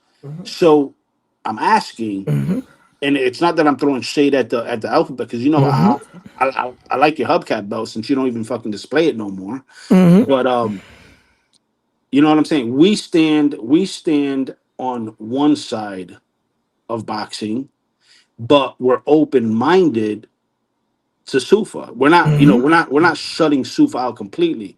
Hmm. There's people in the boxing community that are shutting boxing down completely and only riding with Sufa. You know what Hmm. I'm saying? Hmm.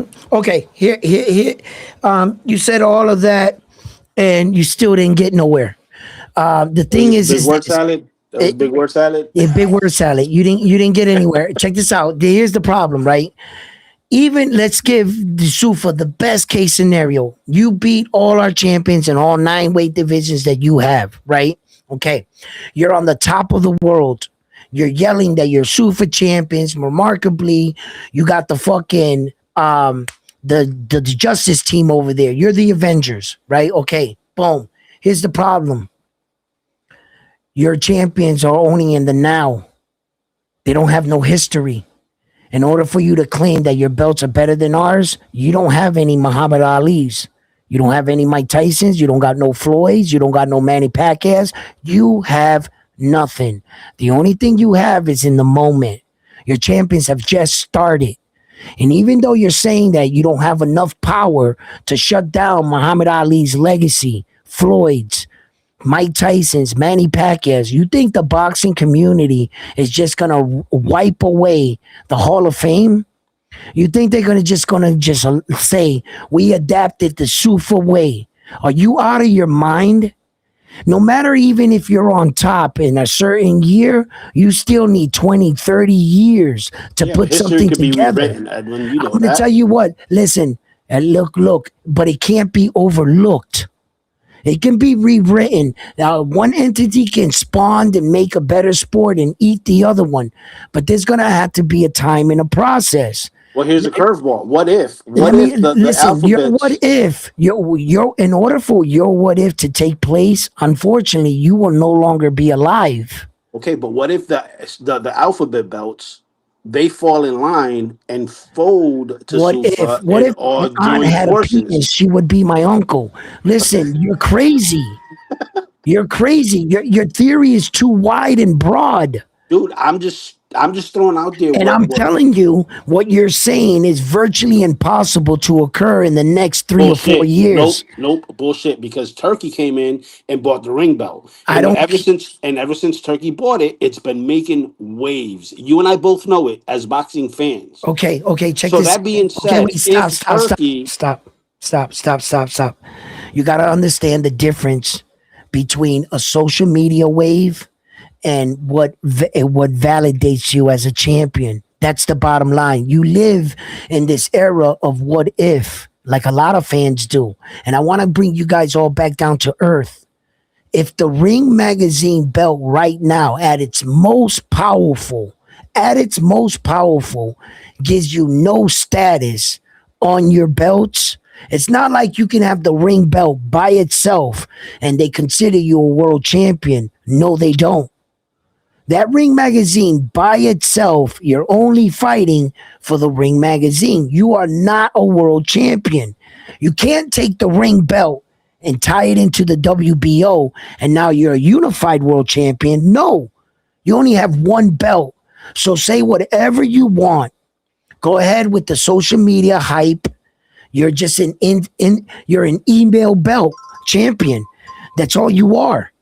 You're a social media fucking belt holder, the Ring belt, because it actually does nothing for you as a status as a world champion. Now, if you want to be revered as the man that fought the man, that's just like saying Tyson Fury had the lineal belt. What the fuck is that belt? An invisible belt? An invisible belt. Really, that has more meaning than a real belt? People, come back down to earth. I don't care how many clicks, views, and likes that Ring belt gets. It's not a world title. So if they don't view it as a world title, neither do I. Until that belt gets recognition and it actually does something for your career, then I'll acknowledge it. Until then, it's just a trophy that goes around your waist. Wake up. we Wake slide up. on. I said, y'all know the UFC wasn't the first MMA organization. We No, it already wasn't. know how to take over a K1, sport. K1, shit like that. Then Japan, those were the first because remember, Bruce Lee was basically the inventor of those UFC gloves. Remember when he had those gloves made for the movie that he came, did the flip, jumped in? You know, that was an Oriental thing.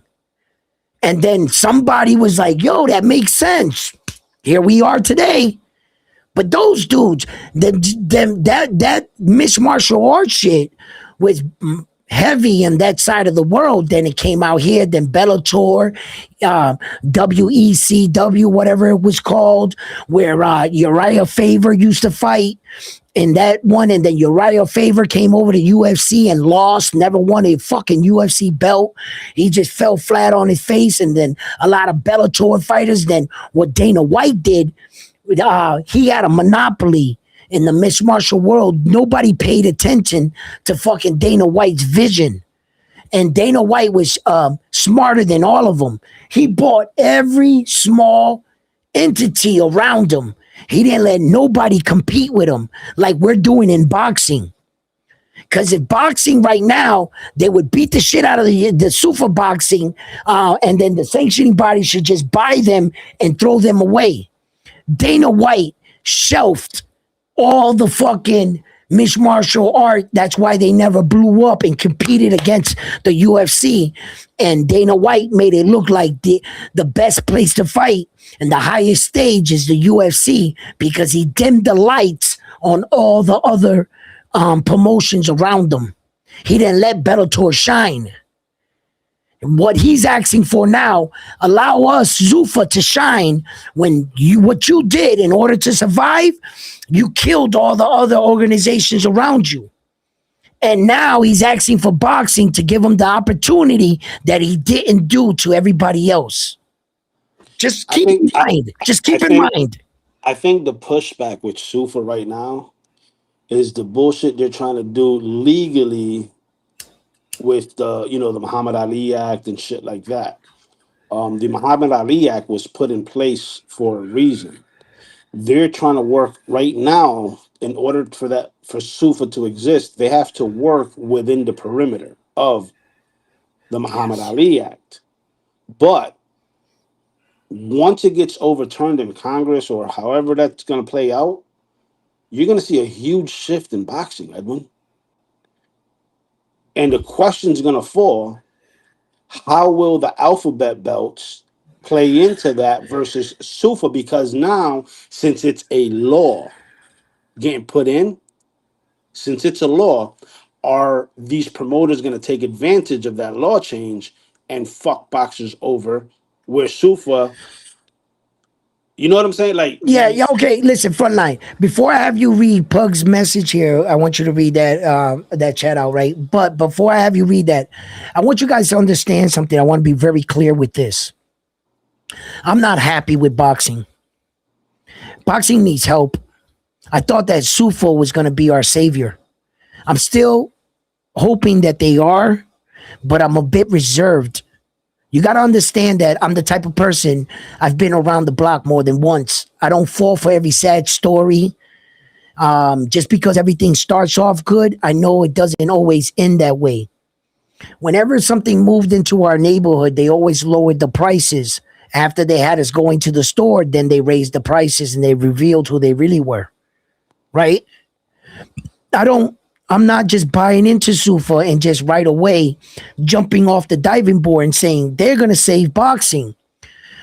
I'm just asking for them to prove it. I'm just more reserved. I want you to know right now, I'm not defending the sanctioning bodies in the sense that boxing is perfect. No, I have a lot of issues with boxing. I have a lot of issues with the sanctioning bodies. Yes, I do. I'm just saying that in this argument, I need to back the sanctioning bodies because they were here first. That's the belt that Felix Trinidad had. That's the belt that Camacho had. Cotos, my champions, Mike Tyson, okay? Ali. Those are my heroes. And until you can make a better product and change it, then out. And I see that your product is here to stay. I see that you're here for the fighters. I see that you're changing and fixing shit. Then you got me. Then I'll join you. But I ain't no sucker. You're going to have to prove it to me. You can't just come in, start shining things up, throwing money around, and you got me as a fan. No. I'm reserved in my judgment. You're going to have to prove it. So I'm not saying that I'm fighting change. No, I'm not fighting Superman. I just want them to prove it. I want to see their product. I want to see how they work out. I want to see what they do for the fighters. Because right now, I'm not happy with boxing, but we have something. That's all I'm saying.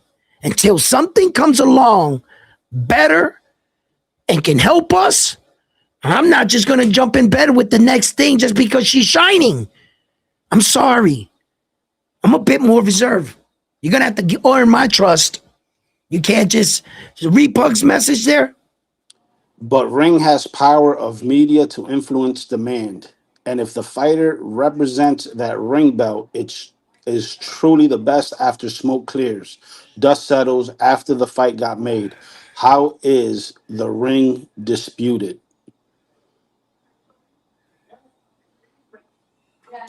Wow, this guy is crazy. One championship is Whoa, wait a stepping. minute. Read this right here for me, Papa. Real Which quick, one? man. Hold up. Why isn't his message coming up? There it is. Here we go. How does it start? Look what they did, or Sufa has ran. Sufa has ran the fastest growing Growing organization in organization in sports sports history. history, The the UFC is UFC. I full. fully I trust them fully with boxing. trust them with boxing. Stop right there.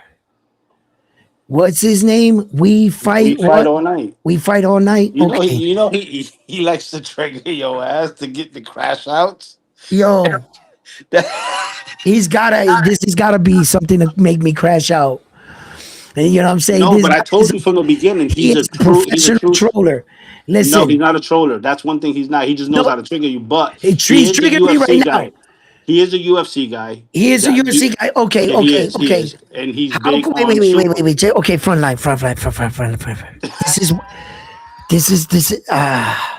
This is why I'm saying this. This is why I'm saying this. He's got to be trolling me right now. No, he's not. He's dead Okay, ass. stop, frontline, stop. You might not know about UFC or what's going on or whatever, but here, I'm gonna give you a little small crash course. How can you say that Dana White made UFC the fastest growing, which is true, right?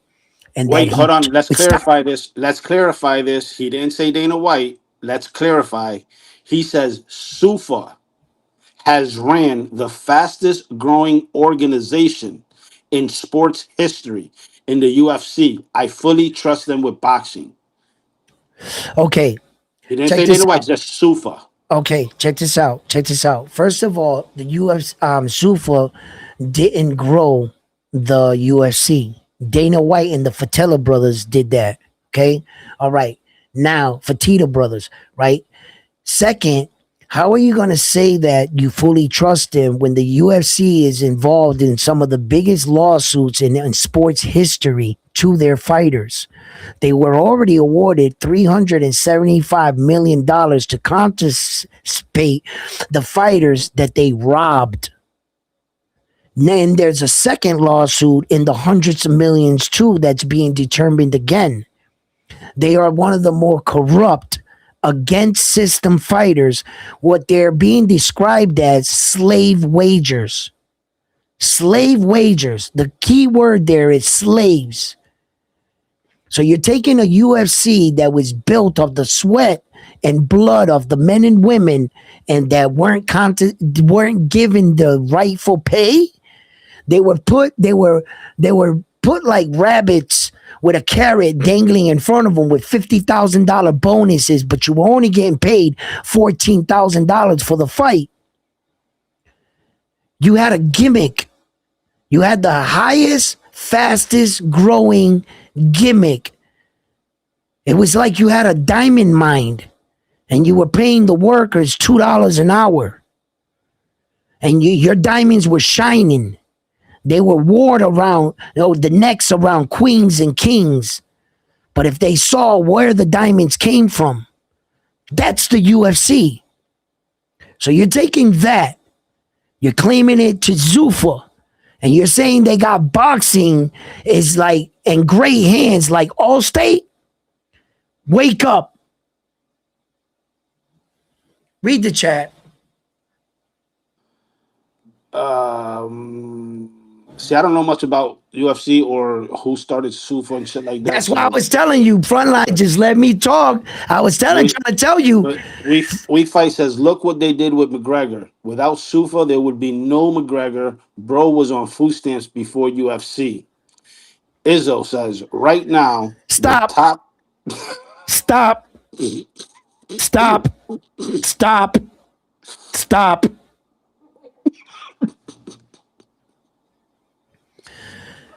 McGregor didn't need no help. McGregor had that it factor. McGregor would have made it anywhere. Without the UFC was going down without McGregor. The Sufa needed McGregor. In fact, McGregor's star status was so powerful, and that if look what they did for McGregor, that McGregor had to leave the UFC to make his biggest payday. Where? In boxing. You almost said something. Yo, did Mr. Miyagi give you some of his caffeine? Almost. No, listen. He talking about the UFC made McGregor and they made him all. McGregor's the bulk of his money wasn't even made in the UFC. How dare he say they made him? Boxing gave Conor McGregor $100 million. Is this guy crazy? Where did Sufa pay McGregor $100 million? Where? He had to leave his sport because he couldn't make it in his own sport and get paid right. That he had to go into boxing to Didn't make his Ungano biggest do the same shit? Ungano? Bro, these guys are whoa. You Right just now, study shit, bro. Right These now, the guys top are crazy. right now the top ring champs are Usyk at heavyweight, Bivol at 75, Crawford at 68, The and Naoya at kickboxing 22. champion can't get paid in kickboxing, so he's coming over to boxing to save him. Francis Ngannou made $600,000 as a champion in the UFC. $600,000 was his biggest bag. You know how much money he made fighting Tyson Fury? This guy is crazy. Sufa made Conor McGregor. Bullshit. Conor McGregor made Conor McGregor. Pug says understood, but the game of boxing will always be around. Same game, different names. Nobody can beat the martial art laws of boxing, regardless how they brand and control.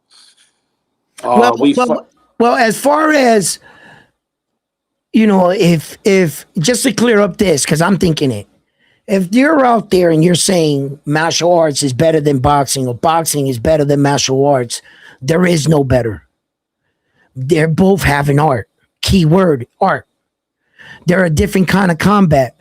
Some men believe that you shouldn't be limited to just your arms. Some men believe that we should be able to use all our limbs that God gave us. And I couldn't disagree with that. Some men say, I don't want to play grab ass with you. Don't kick me. Let's stand here like two men and slug it out. I can't disagree with that neither. Some say that the martial artist would beat the boxer, so forth and so forth. As we've seen, a lot of the mixed martial artists have failed. But make no mistake, if you put AJ in a dark alley with Francis Ngannou, I don't think AJ comes out of that alley. But in a boxing match, he knocked him out. But if you let Francis Ngannou use all his talent, I don't think he wins that fight against AJ. I think it's a different fight. But, we fight on that says they didn't get sued for robbing anyone. They are getting sued because a woman who is not a fighter fought for raises due to inflation for independent contractors. That's They a didn't different rob lawsuit. anyone. That's a different lawsuit. Then he says, learn the history. That's a different lawsuit. That's one of them. You learn the history. The That's- initial lawsuit, what was paid was because of fighters like what started this was Tito Ortiz. Tito Ortiz, remember he used to come out with the flames? He used to come out, he fought like Iceman, Chuck Liddell at that time. Then another fighter in Frank Shamrock led the way because Frank Shamrock tried to make a union, right? So fighters like Frank Shamrock. Then the other Shamrock, the white dude, he got all fucked up on drugs and shit. He owed like Dana White money, and then a lot of fighters put in that Dana White underpaid them. So there are multiple lawsuits that are still pending. There's even that idiot that remember that dude? He used to be a UFC fighter. I forget his name. He used to be a UFC fighter. Then he became a coach. Then he started making bets in the UFC fights and having dudes throw the fights. It wasn't that Dana White was having the guys throw the fight and that UFC was rigged. Dana White will never rig a fight. Dana White loves blood. He wants it to be just beat the guy. That's what Dana White does. Dana White, I don't ever believe he ever rigged a fight in his life. I don't believe that. But idiots like this dude, and then he goes on a podcast. He goes on what? Arowana? And he tells his whole secret. And then he gets banned from the UFC, gives UFC a black eye. That dude did that and made it look like some of these fights were like, so UFC has been down a lot of different roads, a lot of different accusations. But one of the main lawsuits is for underpayment. And the people that started those and that the names that were on the list, all those guys a lot of those guys got paid. You see the names on that list? Yo, there's names like fucking Frank the Tank Abbott. Man, I ain't heard that name in so many years. A lot of those guys are getting portions of that money. And they were even explaining like the way they were paying the guys. I guess former champions got so much money out of this lawsuit. There are multiple. I think in actual total, there was like 16 lawsuits filed against the UFC. Ronda Rousey and all them, they got their little movement going on and everything. But there are a lot of lawsuits on them. That's just one. He says the Fertitta brothers started SUFA and sold it to TKO for $4.5 billion. McGregor was already fighting. No, million. They sold it for 4.5 billion. That's what they sold it for. Yeah, that's what he said. Okay, yeah. He's right. Yeah, that's what they sold it for. He said the Fertitta brothers started SUFA and sold it to TKO for $4.5 billion. No, they didn't start SUFA. I mean, they didn't start SUFA, and they didn't start the UFC. The UFC was already there before Dana White. Dana White bought the UFC with the help of the Fertitta brothers. It was called the Ultimate Fighting Series. Remember when they used to have like that's what UFC stands for, Ultimate Fighting Champions. Right. Okay. Now check it out. Remember when you used to be able to come in a Komodo? Yeah, that was the Gracie. That was the Gracie era. Gracie era, right? There was no weight division. The big Samoan dude fought against the skinny guy that broke his hand. It was chaos. There was no structure. When Dana White bought it and took it over, he put structure in it. Time limits, weight divisions. He put that into it, but he didn't have no money. So he went to school with the Fertitta brothers before he left Boston.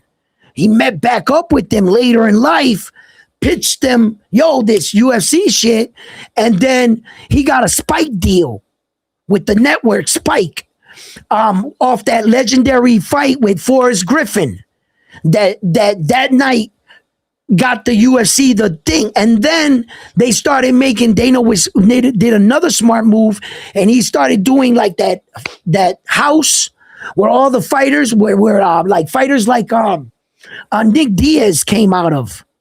They were in that house coming through like the series, and then and back in that time, see, this is how I have proof that Dana doesn't fucking like try to throw fights.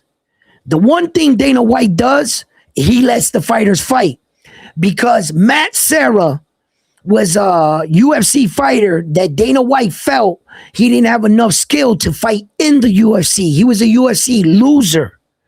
He brought him to the show back. He brought all the losers back.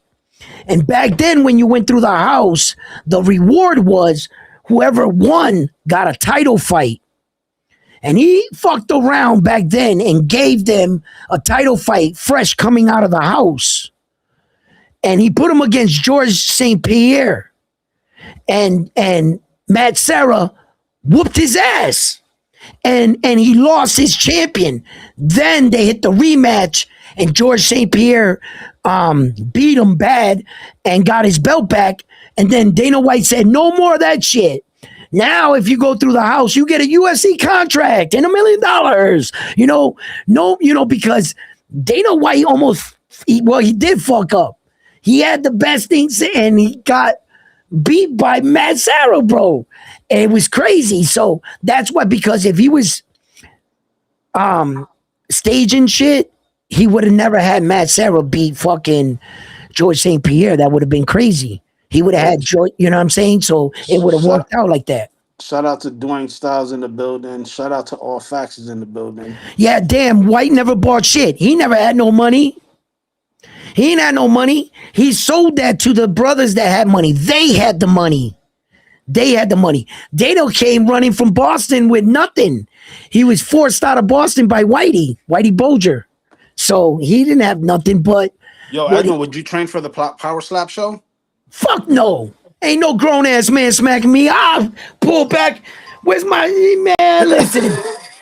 Oh, no. I'm not volunteering to be smacked by no... Get the fuck out of here, bro. They train for shit like that, too. You crazy.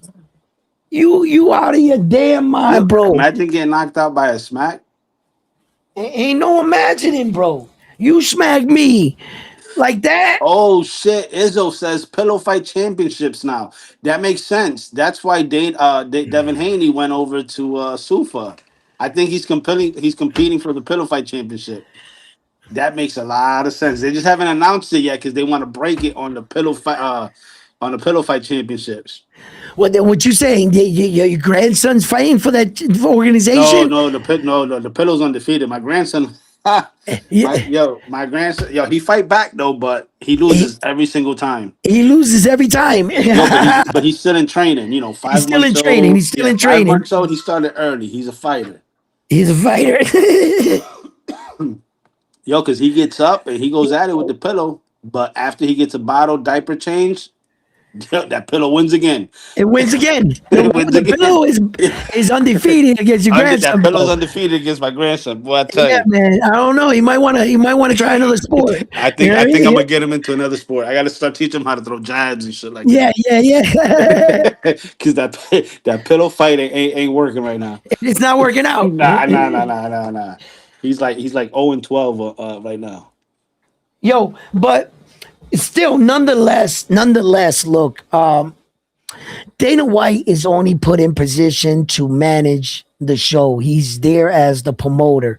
He's gonna manage the show. And if you're thinking, if anybody out there in the boxing world has always thought, why did Turkey Al-Sheikh not require the services of somebody that's already been in boxing, like Oscar De La Hoya, Ed Hearn, Bob Arum, and etc. Right? Why didn't he go like that? Why did he get a promoter from the UFC to start a boxing organization?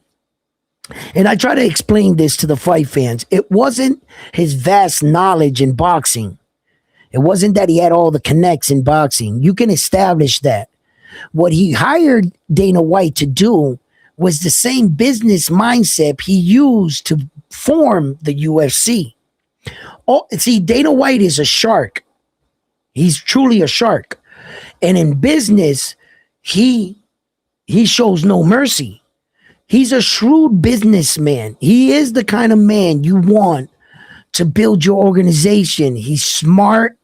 He has good connections. Shit, he has the president of the United States as his best friend. They're constantly sending each other memes and shit, right? Hey, real So, quick, Edwin, we fight. Thanks for coming through. He's gonna go record some content now. Peace out. Hey, yo, guys, subscribe to We Fight All Night. He might have a difference of opinion, but if y'all follow UFC, that's who y'all need to sub to him. And also, he got another channel called We Game All Night. He does a lot of virtual gaming shit. So, okay. shout out to We Fight. Yeah. So like Dana White was hired from the Turkey because of the fact that he is business mindset. I don't think it was more because of his boxing. And from the outside looking in, if as a businessman, I'm sitting there, I'm saying to myself, all the boxing promoters that are out there, you guys have all been here for years. And boxing is still this way. On your watch, you guys changed nothing. You guys are more corrupt than the next one. He was like, why would I hire somebody to start me an organization when they're in boxing and they're not making any changes? So let me hire somebody that has nothing, no ties with boxing, but has a vision, a drive, and knows how to build. Well, that's just it. You said it. Turkey is he started off wrong by going after the The Ring promoters. magazine. You're right. The promoters He went first. after the promoters I instead thought of he going should after have bought all the organizations, the correct. belts. So since he You failed control at the that, belts, you control the game. correct. So he failed at that. Since he failed at that, what he did was he decided to start his own league, and nothing better than to hire somebody who's in the fight in the combat sport business under the same umbrella, And TKO. yeah, but also you got to think about this, just think it through. These guys, all these promoters might hate each other, but they know each other. If I hire Oscar, bro, he's got ties with Al Heyman and Bob Arum. Bob Arum fucking made Oscar De La Hoya. It's like the corruption of Steve keep going on because these are his friends. Hire somebody that has no ties or owes nothing to none of them. For God's sake, I don't know if Bob Aaron got a gold coin and he says to Oscar De La Hoya, "I'm using my chip. You got to do you owe me that favor." I don't know if he owes him something for something or he owes him a favor or that. By hiring one of them, you're just hiring into the system. I'm not sure if I'm going to get my money's worth and the loyalty. Because you guys have been all in cahoots in one way or another for years. Let me get Dana White. He publicly said, fuck you to Oscar and this guy and that. That's what I need. He has no ties to any of you boxing and he owes you guys nothing. That's the guy I need. You don't hire somebody you're an out-of-towner yourself. They're just going to swindle you. Yeah, man, that's crazy. He said the Saudis only thing they're good for is pumping oil out of the ground. Everything Oh my else, God. they try, it fails.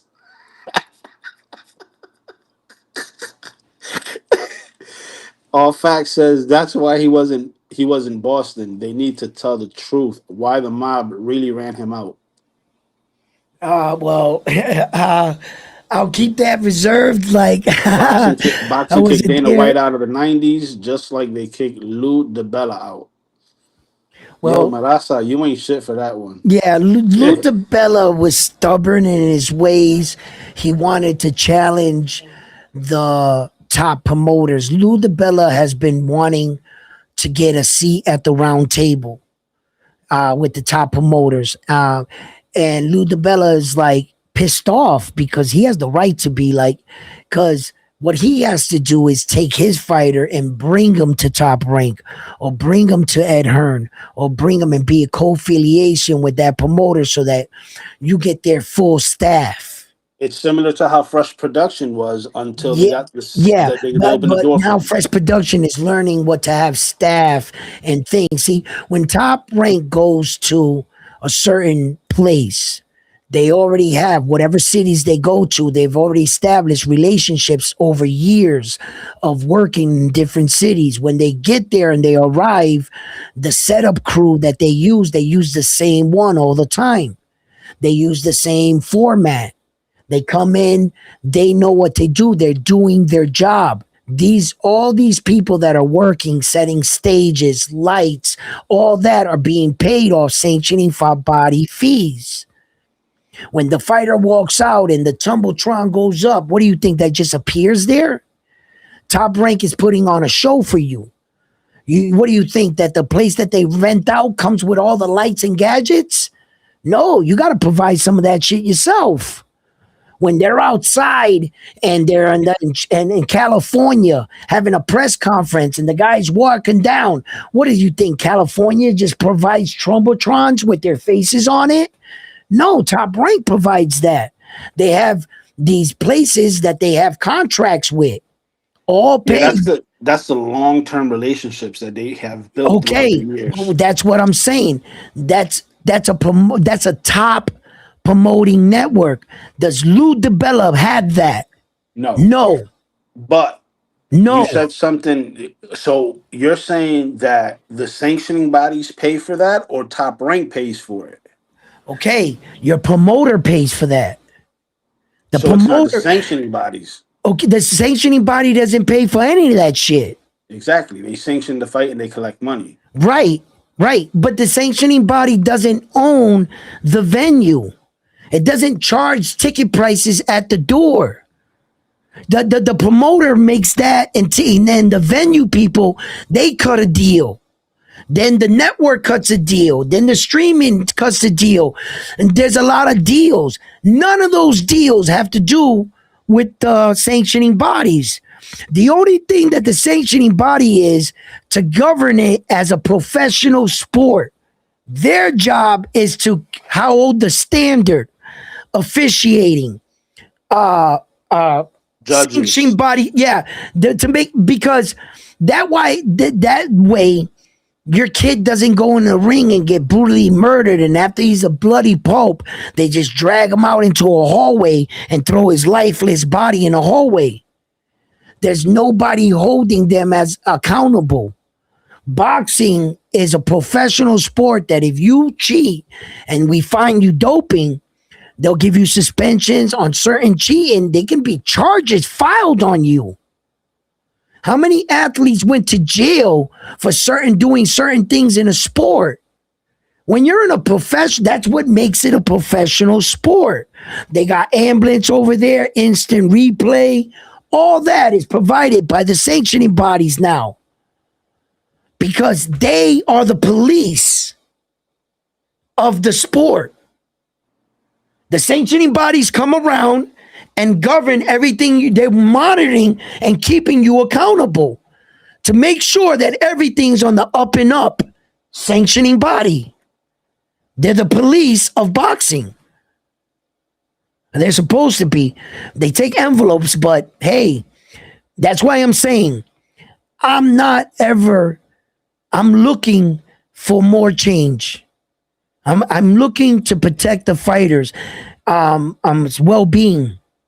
And I'm understanding that you can't fight the best, fighting the best, fighting the best, fighting the best, fighting the best all the time. Your career will be 6 years long and your brain will be mush. You got to understand these fighters, but also have these fighters give us these fights too as well. Keep boxing on a schedule. I think that's what boxing is missing, a schedule. Keeping boxing honest, putting the real scoring up, things like that. Being more transparent with the rules. Then let the rules be the rules no matter where you fight. One set of rules. If Dallas Cowboys play the Patriots and they go to Boston, the same rules are in Boston that there are in Dallas. Why can't we have that in boxing? There are a lot of things that are in boxing still in place to this day. We should have been changed. And some of these interim belts gotta go. You got to be the world champion and one interim belt. When you fight for the interim, that interim title, you should not defend an interim belt ever. Your next fight should be against the champion. The interim is put in place when the champion cannot meet his obligations to meet the fight for whatever reason that they cleared. You put an interim belt not to hold up that guy's future, but his very next fight should be against that champion. There should be more structure in boxing. There should be more unity. We got one of the biggest hurdles in all of boxing. You ever hear this phrase? I can't fight that guy because he's on the other side of the street. Why do you hear that? Because he fights for HBO and I fight for Showtime. Once upon a time. The networks want to lead the night. They want all the money. They're not going to split it. You're signed to my network. I don't care who you fight, but it's going to be for HBO. Now, that big problem is almost been solved. Everybody went to the zone. Once everybody go to the zone and everybody's on the same side of the streets, you can make these fights happen faster. So some things are being corrected. Some things need to be addressed. It's going to take time, Edwin. You know that. You know it's going to take time. But you know what, though? All jokes aside, if PBC falls in line, right, and they sign to the zone, think about it. Nobody has to stream nothing no more. Nobody has to go crazy getting interruptions and shit like that. Everyone could just pay for one subscription. Everything under that subscription, it would make the sport a lot more and money. If they can lower the subscription by like $200-$300, man. Make right. Well, that's what I'm saying. They'll come up with a game plan where it'll benefit everybody, and you'll actually generate more money for the sport because at that point, nobody's going to be streaming it no more. You're going to have a schedule for boxing. Why? Exactly. Because you got everybody streaming on the same network. No matter if Bob Aaron's putting a card or Ed Hearn, they're going to fill the gap for each other. Correct. And you're going to have a steady flow of great cards and fights all year round. Once you get on one, and that's why that was a big hurdle in boxing. That was hurting the sport. All these different streaming platforms and, so forth. They're all one by one. The only one that's really missing right now is the PBC. Right. That's it. Once the PBC, if you can't beat them, brother, join them. Well, keep making your money. Look how easy they made that fight with Zayas versus Boots, where it was a lot of back and forth between Virgil and Boots, a fight that never was made. If they were all to fall in line, dude, fights would be made a hell of a lot easier. Yeah, you'll still have cross promotion, but you're still under one network. You know what I mean? Right. Yo, man. Well, that's a big problem that was in boxing. We got that out the way, and I like that. I like the fact that All Facts says PBC on Prime. Why go to the zone? Excuse me, with Turkey. TKO owns shares. Nah. Hit that like button, guys. Hit the like button for me, man. Smash that like Pug says what he said back here. Let me go back to it. Sue for Boxing is funded by that $1 billion Paramount Plus deal, 5-year deal.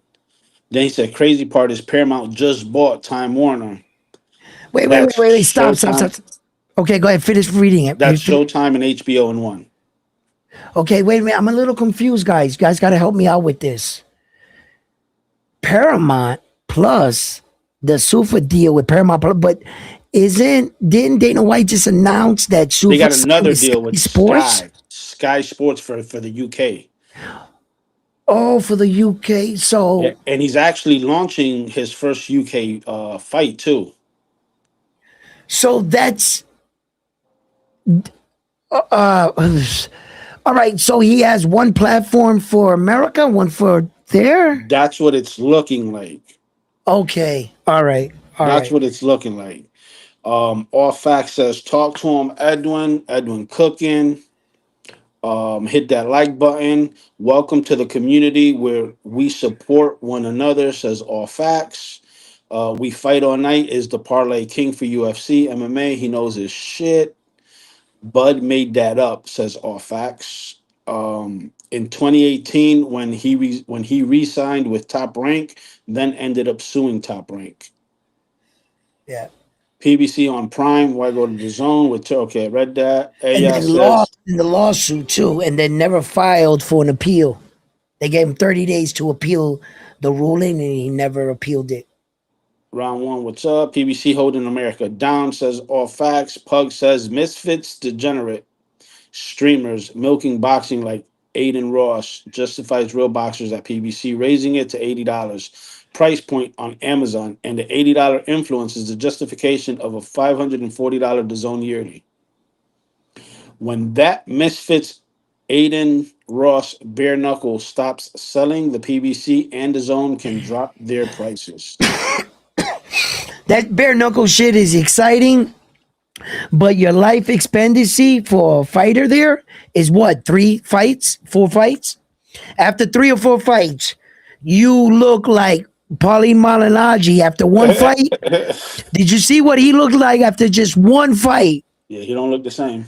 Bro, he needed plastic surgery, fucking like one fight. Bro, it looked like he took the equivalent of 12 years, 13 years in a boxing as a boxer on one night.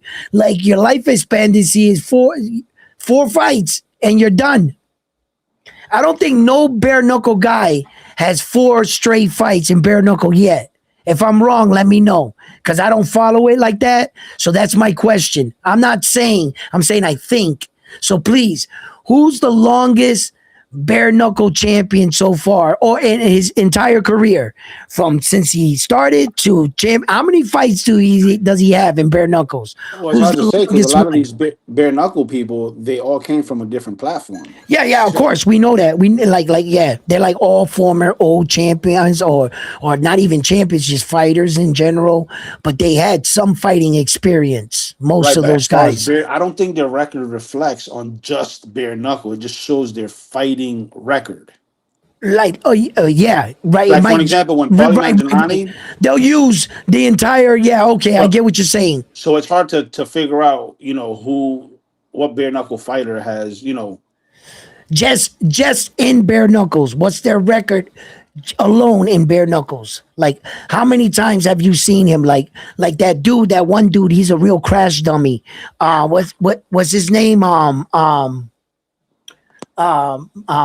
Perry.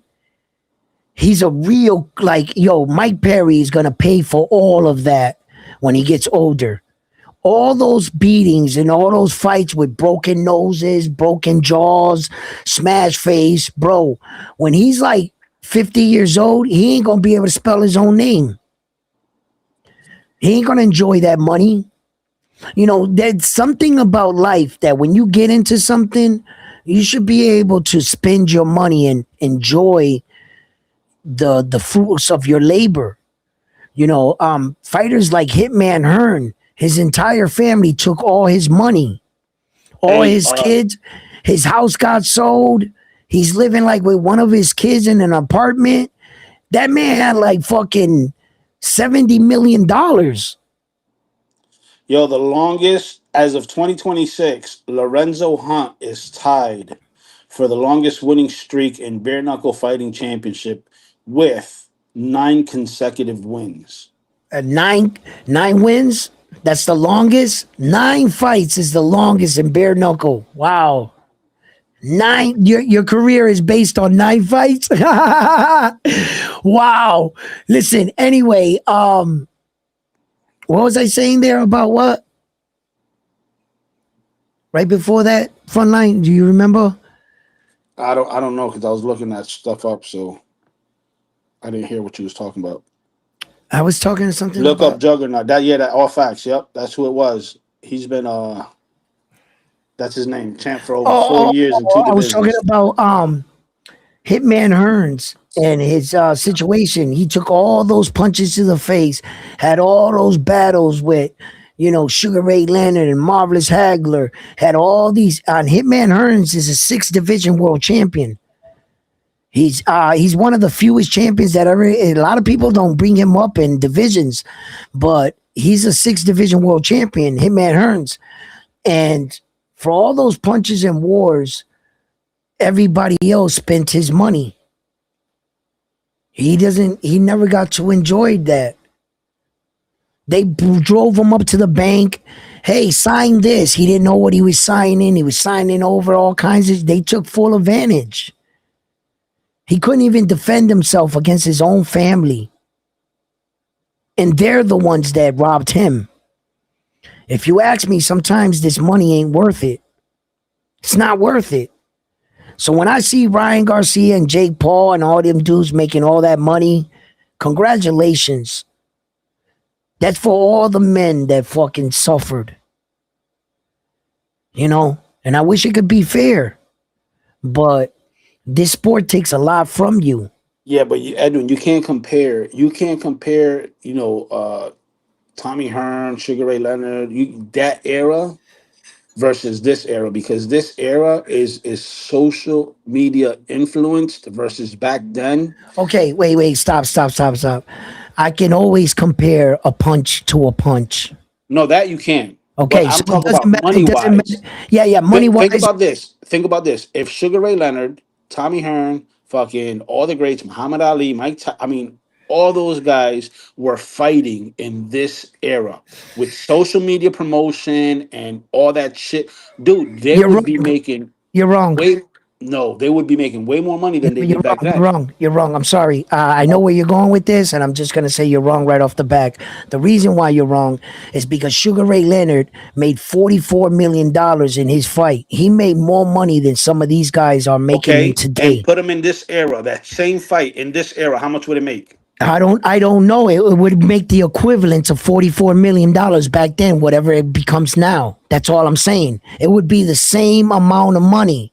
It would be a different number, yes, because the price of eggs and bread goes up. Inflation. Right. Okay, but it would have been the same value amount, is what I'm saying. It would have been no less, no more. But what I'm saying is he would have put more ass to seats. I don't know about that today than he did back then. Wrong. Because he put more asses back then because there was less ways to view the fight. You actually had to show up. No, that pay-per-view. Well, yeah, you're right. Yeah. You had to show up. You would have to catch it on the replay or something like that. Yeah. Right. There was no social media, no watching it on your phone. If you wanted to be there, that was the place to be. Today, you could be there by sitting in your living room. And most people didn't have the luxury to buy a color TV back then. They had black and whites and radios. So people traveled back then, and he sold more then. And pay-per-view back then, when Mike Tyson and Floyd, there was no streaming. You couldn't steal it unless you had like a firebox, and they always send a bullet to your thing on fight night and shit. But it was the value of pay-per-view was way higher than it is today. Piracy is at an all-time high. Right now, the networks are what they're doing. They're working with the cable company. The cable company's installing and telling you that your system was old. They need to come to your house and bring you a new one. That one right there got anti software that blocks the streaming. So even though your network you're streaming these fights, all your networks, just in case you didn't know, they can all see what you're watching. They just couldn't stop it. They could see exactly who's pirating, who has a fire stick, whatever. Whenever you're hooked up to the Wi-Fi, they watch you. They can monitor you can't lie, but they just couldn't stop you. Now they still can't stop you. No, who started improvising that was Dana White. Dana White started paying for the antivirus thing, and some of his fights you couldn't get on the Fire Stick, but it cost too much money. So by getting everybody on one network, DAZN, only DAZN got to pay for the antivirus non-streaming shit. Now it's not everywhere. Now you only got to do it in one place. That way you can control it. And soon, in a few months, you're not going to be able to do piracy. They're cornering everything into one place first to stop the piracy, to control the money, to get the money back up there. Once they get the money back up there and you got to buy to watch it, now the real money starts coming in like in the 80s with the Floyd money. That's when everybody had money because they kept you honest. That's where we're headed. I'm just, letting you guys know. This is how streaming shit works. Trust me, I'm a streamer. I found all this shit out. My cable dude was mad cool. He told me everything. He's like, bro, we could see everything you do. And now they're putting this, they're going to tell you that this thing is old and it don't work. And they're lowering your streaming level on purpose, the cable company. So you always are buffering. Or if you connect too many devices in your house, they're going to lower your thing so that you have to call them to get the new equipment. Once that new equipment's in your house, it's game over. It's game over. And for all the people that got the new equipment, they got me too. So I know. In a little while, we're on the clock. We're not going to be able to, steal these fights no more. Well, I want to thank you for whatever you did to restream and me talking hella shit about Inouye today. It didn't kick me out. No, I fixed it. I fixed it. But you know what I should do today? I should play around with the settings again. That sounds like a good idea. No, leave it exactly how you got it. Leave it exactly how you got it. The Cookie Monster got enough fucking clout for today. He's good. You know what I mean? We were talking about cheating. Inouye's a big cheater because he grabbed he grabbed Nakatani by the back of the head and headbutted him on purpose. It was a sneaky move. The same way everybody's talking about Benavidez. Just eat the crow. Eat the crow and admit you were wrong. That's it. You're gonna double down on this. So you're gonna be the Max Callahan of round one. You're gonna really keep going against Tom Brady. Well, here we go. What do you guys know about round one sports talk? Is we don't sugarcoat shit here. We call it exactly how we see it. No, I call it like I see it. No, You're biased as hell and crazy, right? I call the fights and Frontline. He always crosses the line. He's an habitual line crosser. You know what I mean? Fax wants to know, what do you think about PBC staying with the pay-per-view route? No one's gonna pay $85, $90 no more for that shit, bro. Once the zone locks all this shit in, fixes their prices, they're done. They're on a time schedule. It's just a matter of time, And with Sufa buying a lot of these fighters out of their contracts and starting to take, the PBC better pay attention to Sufa and what's going on. I think the PBC is, been around for a long time, and Al Heyman, somehow he pulls a rabbit out of his fucking ass every time. He really does. Now, I think that he's surrounded. Al Heyman's surrounded right now. He was surrounded before a lot of other times, but he managed to slip out. Not this time. You got Sufa in the back door, and you got the rest of these guys in the front. He's basically in the house, oiled up like this, with his last 6 bullets in each gun. It was a great stand. PBC, Al Heyman, but if you want to survive and you really still want to keep the PBC running and keep your fighters money coming in, you could still be the PBC. They're not stripping you of your company. They just go with the streaming, go with the zone, and get your fighters these fights. Get in the room. Well, I think that's where a lot of misconception comes in. Just because you sign a deal with the zone doesn't mean your promotional company's over. PBC is still going to be PBC. Okay, It's just but, instead of going on pay per well, view, no, you have one no. network that you're going under Right. I to wish it view the was fight. like that. I wish it was like that, and I would stamp that, right? But it's not going to end up that way, because what's going to happen is once the PBC goes, the reason why the PBC probably has not gone over there yet is because they see what I see. If you sign to the zone, Turkey owns stock in the zone. He also owns stock in Matchroom, and he owns stock in Sufa. He owns the Ringside magazine. They think he could still, by going to the zone, you're still under kind of like Sufa, the Turkey Al Sheikh's thumb, because Turkey owns enough stock in the zone to force some of these fights that the PBC might not be willing to take. Now you're not going to feel like you still own your own company. You feel like you sold your soul, because although you still own your own name, they're still pulling the strings.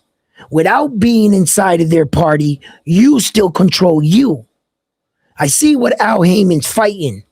He's fighting a big fight. I respect him for what he's doing. But by signing with them, you have the illusion that you still have your company and your name. That's what you have, the illusion. But you're going to feel the pressure from the rest. And you're going to soon find out you are no longer in control. You see, these cards were put in place, right? And then what Turkey does, he puts Ed Hearn in the head of this one. He puts Oscar the head of this one. And you notice those are not all Oscar fighters. Some are Ed Hearn, some are Frank Warren, some are Top Rank. But who's the lead promoter? Ed Hearn. And he's using them to make them feel like they're still controlling something. But in actuality, who's pulling the strings? And once Turkey, he's slowly closing the clamp on all of them. He's got Sufa this way. He's got the zone that way. Matchroom this way. He's got you guys surrounded. He owns the ring. He got you all to go into the zone. He's like moving cattle. Move, go this way. Go that way. And he got you all here. Well, thank God for PBC for making Cinco de Mayo worth watching. And we got the real monster. Please stand up. Shut the David the hell Monster up, bro. Benavidez. And shout out to the Cookie Monster for a hellified sparring session with Junto Nakatani. Yeah, man. Thank you, PBC. Yo, thank you guys for tuning in, locking in. Yo, All Facts, my man. If you guys got the time, go check out my man, All Facts. He's got a great channel over there too. Show him some love. And thank you for everybody tuning here at Round One Sports Talk. Please don't forget to give these videos a like, share the videos, become a Round One Sports Talk member. And like always, I'm on to the next one after this one here at Round One Sports Talk. Frontline, you've been the best, but you need to eat crow. Hey, and you guys need the headbutt. Wrong. Hey, yo, Frontline. I need you guys to headbutt that like button. Hey, yo, Frontline. Like Naoya in a way. Hey, yo, Frontline. Who's the monster? Who's the real monster? Well, Frontline doesn't know. His microphone cut out all of a sudden, mysteriously, but I'll answer for him. It's Naoya in a way. That's what Frontline would say. So, ladies and gentlemen, have a great day. Love yourselves, and I'll see you on the next one. Peace. Frontline, we know you love Naoya in a way.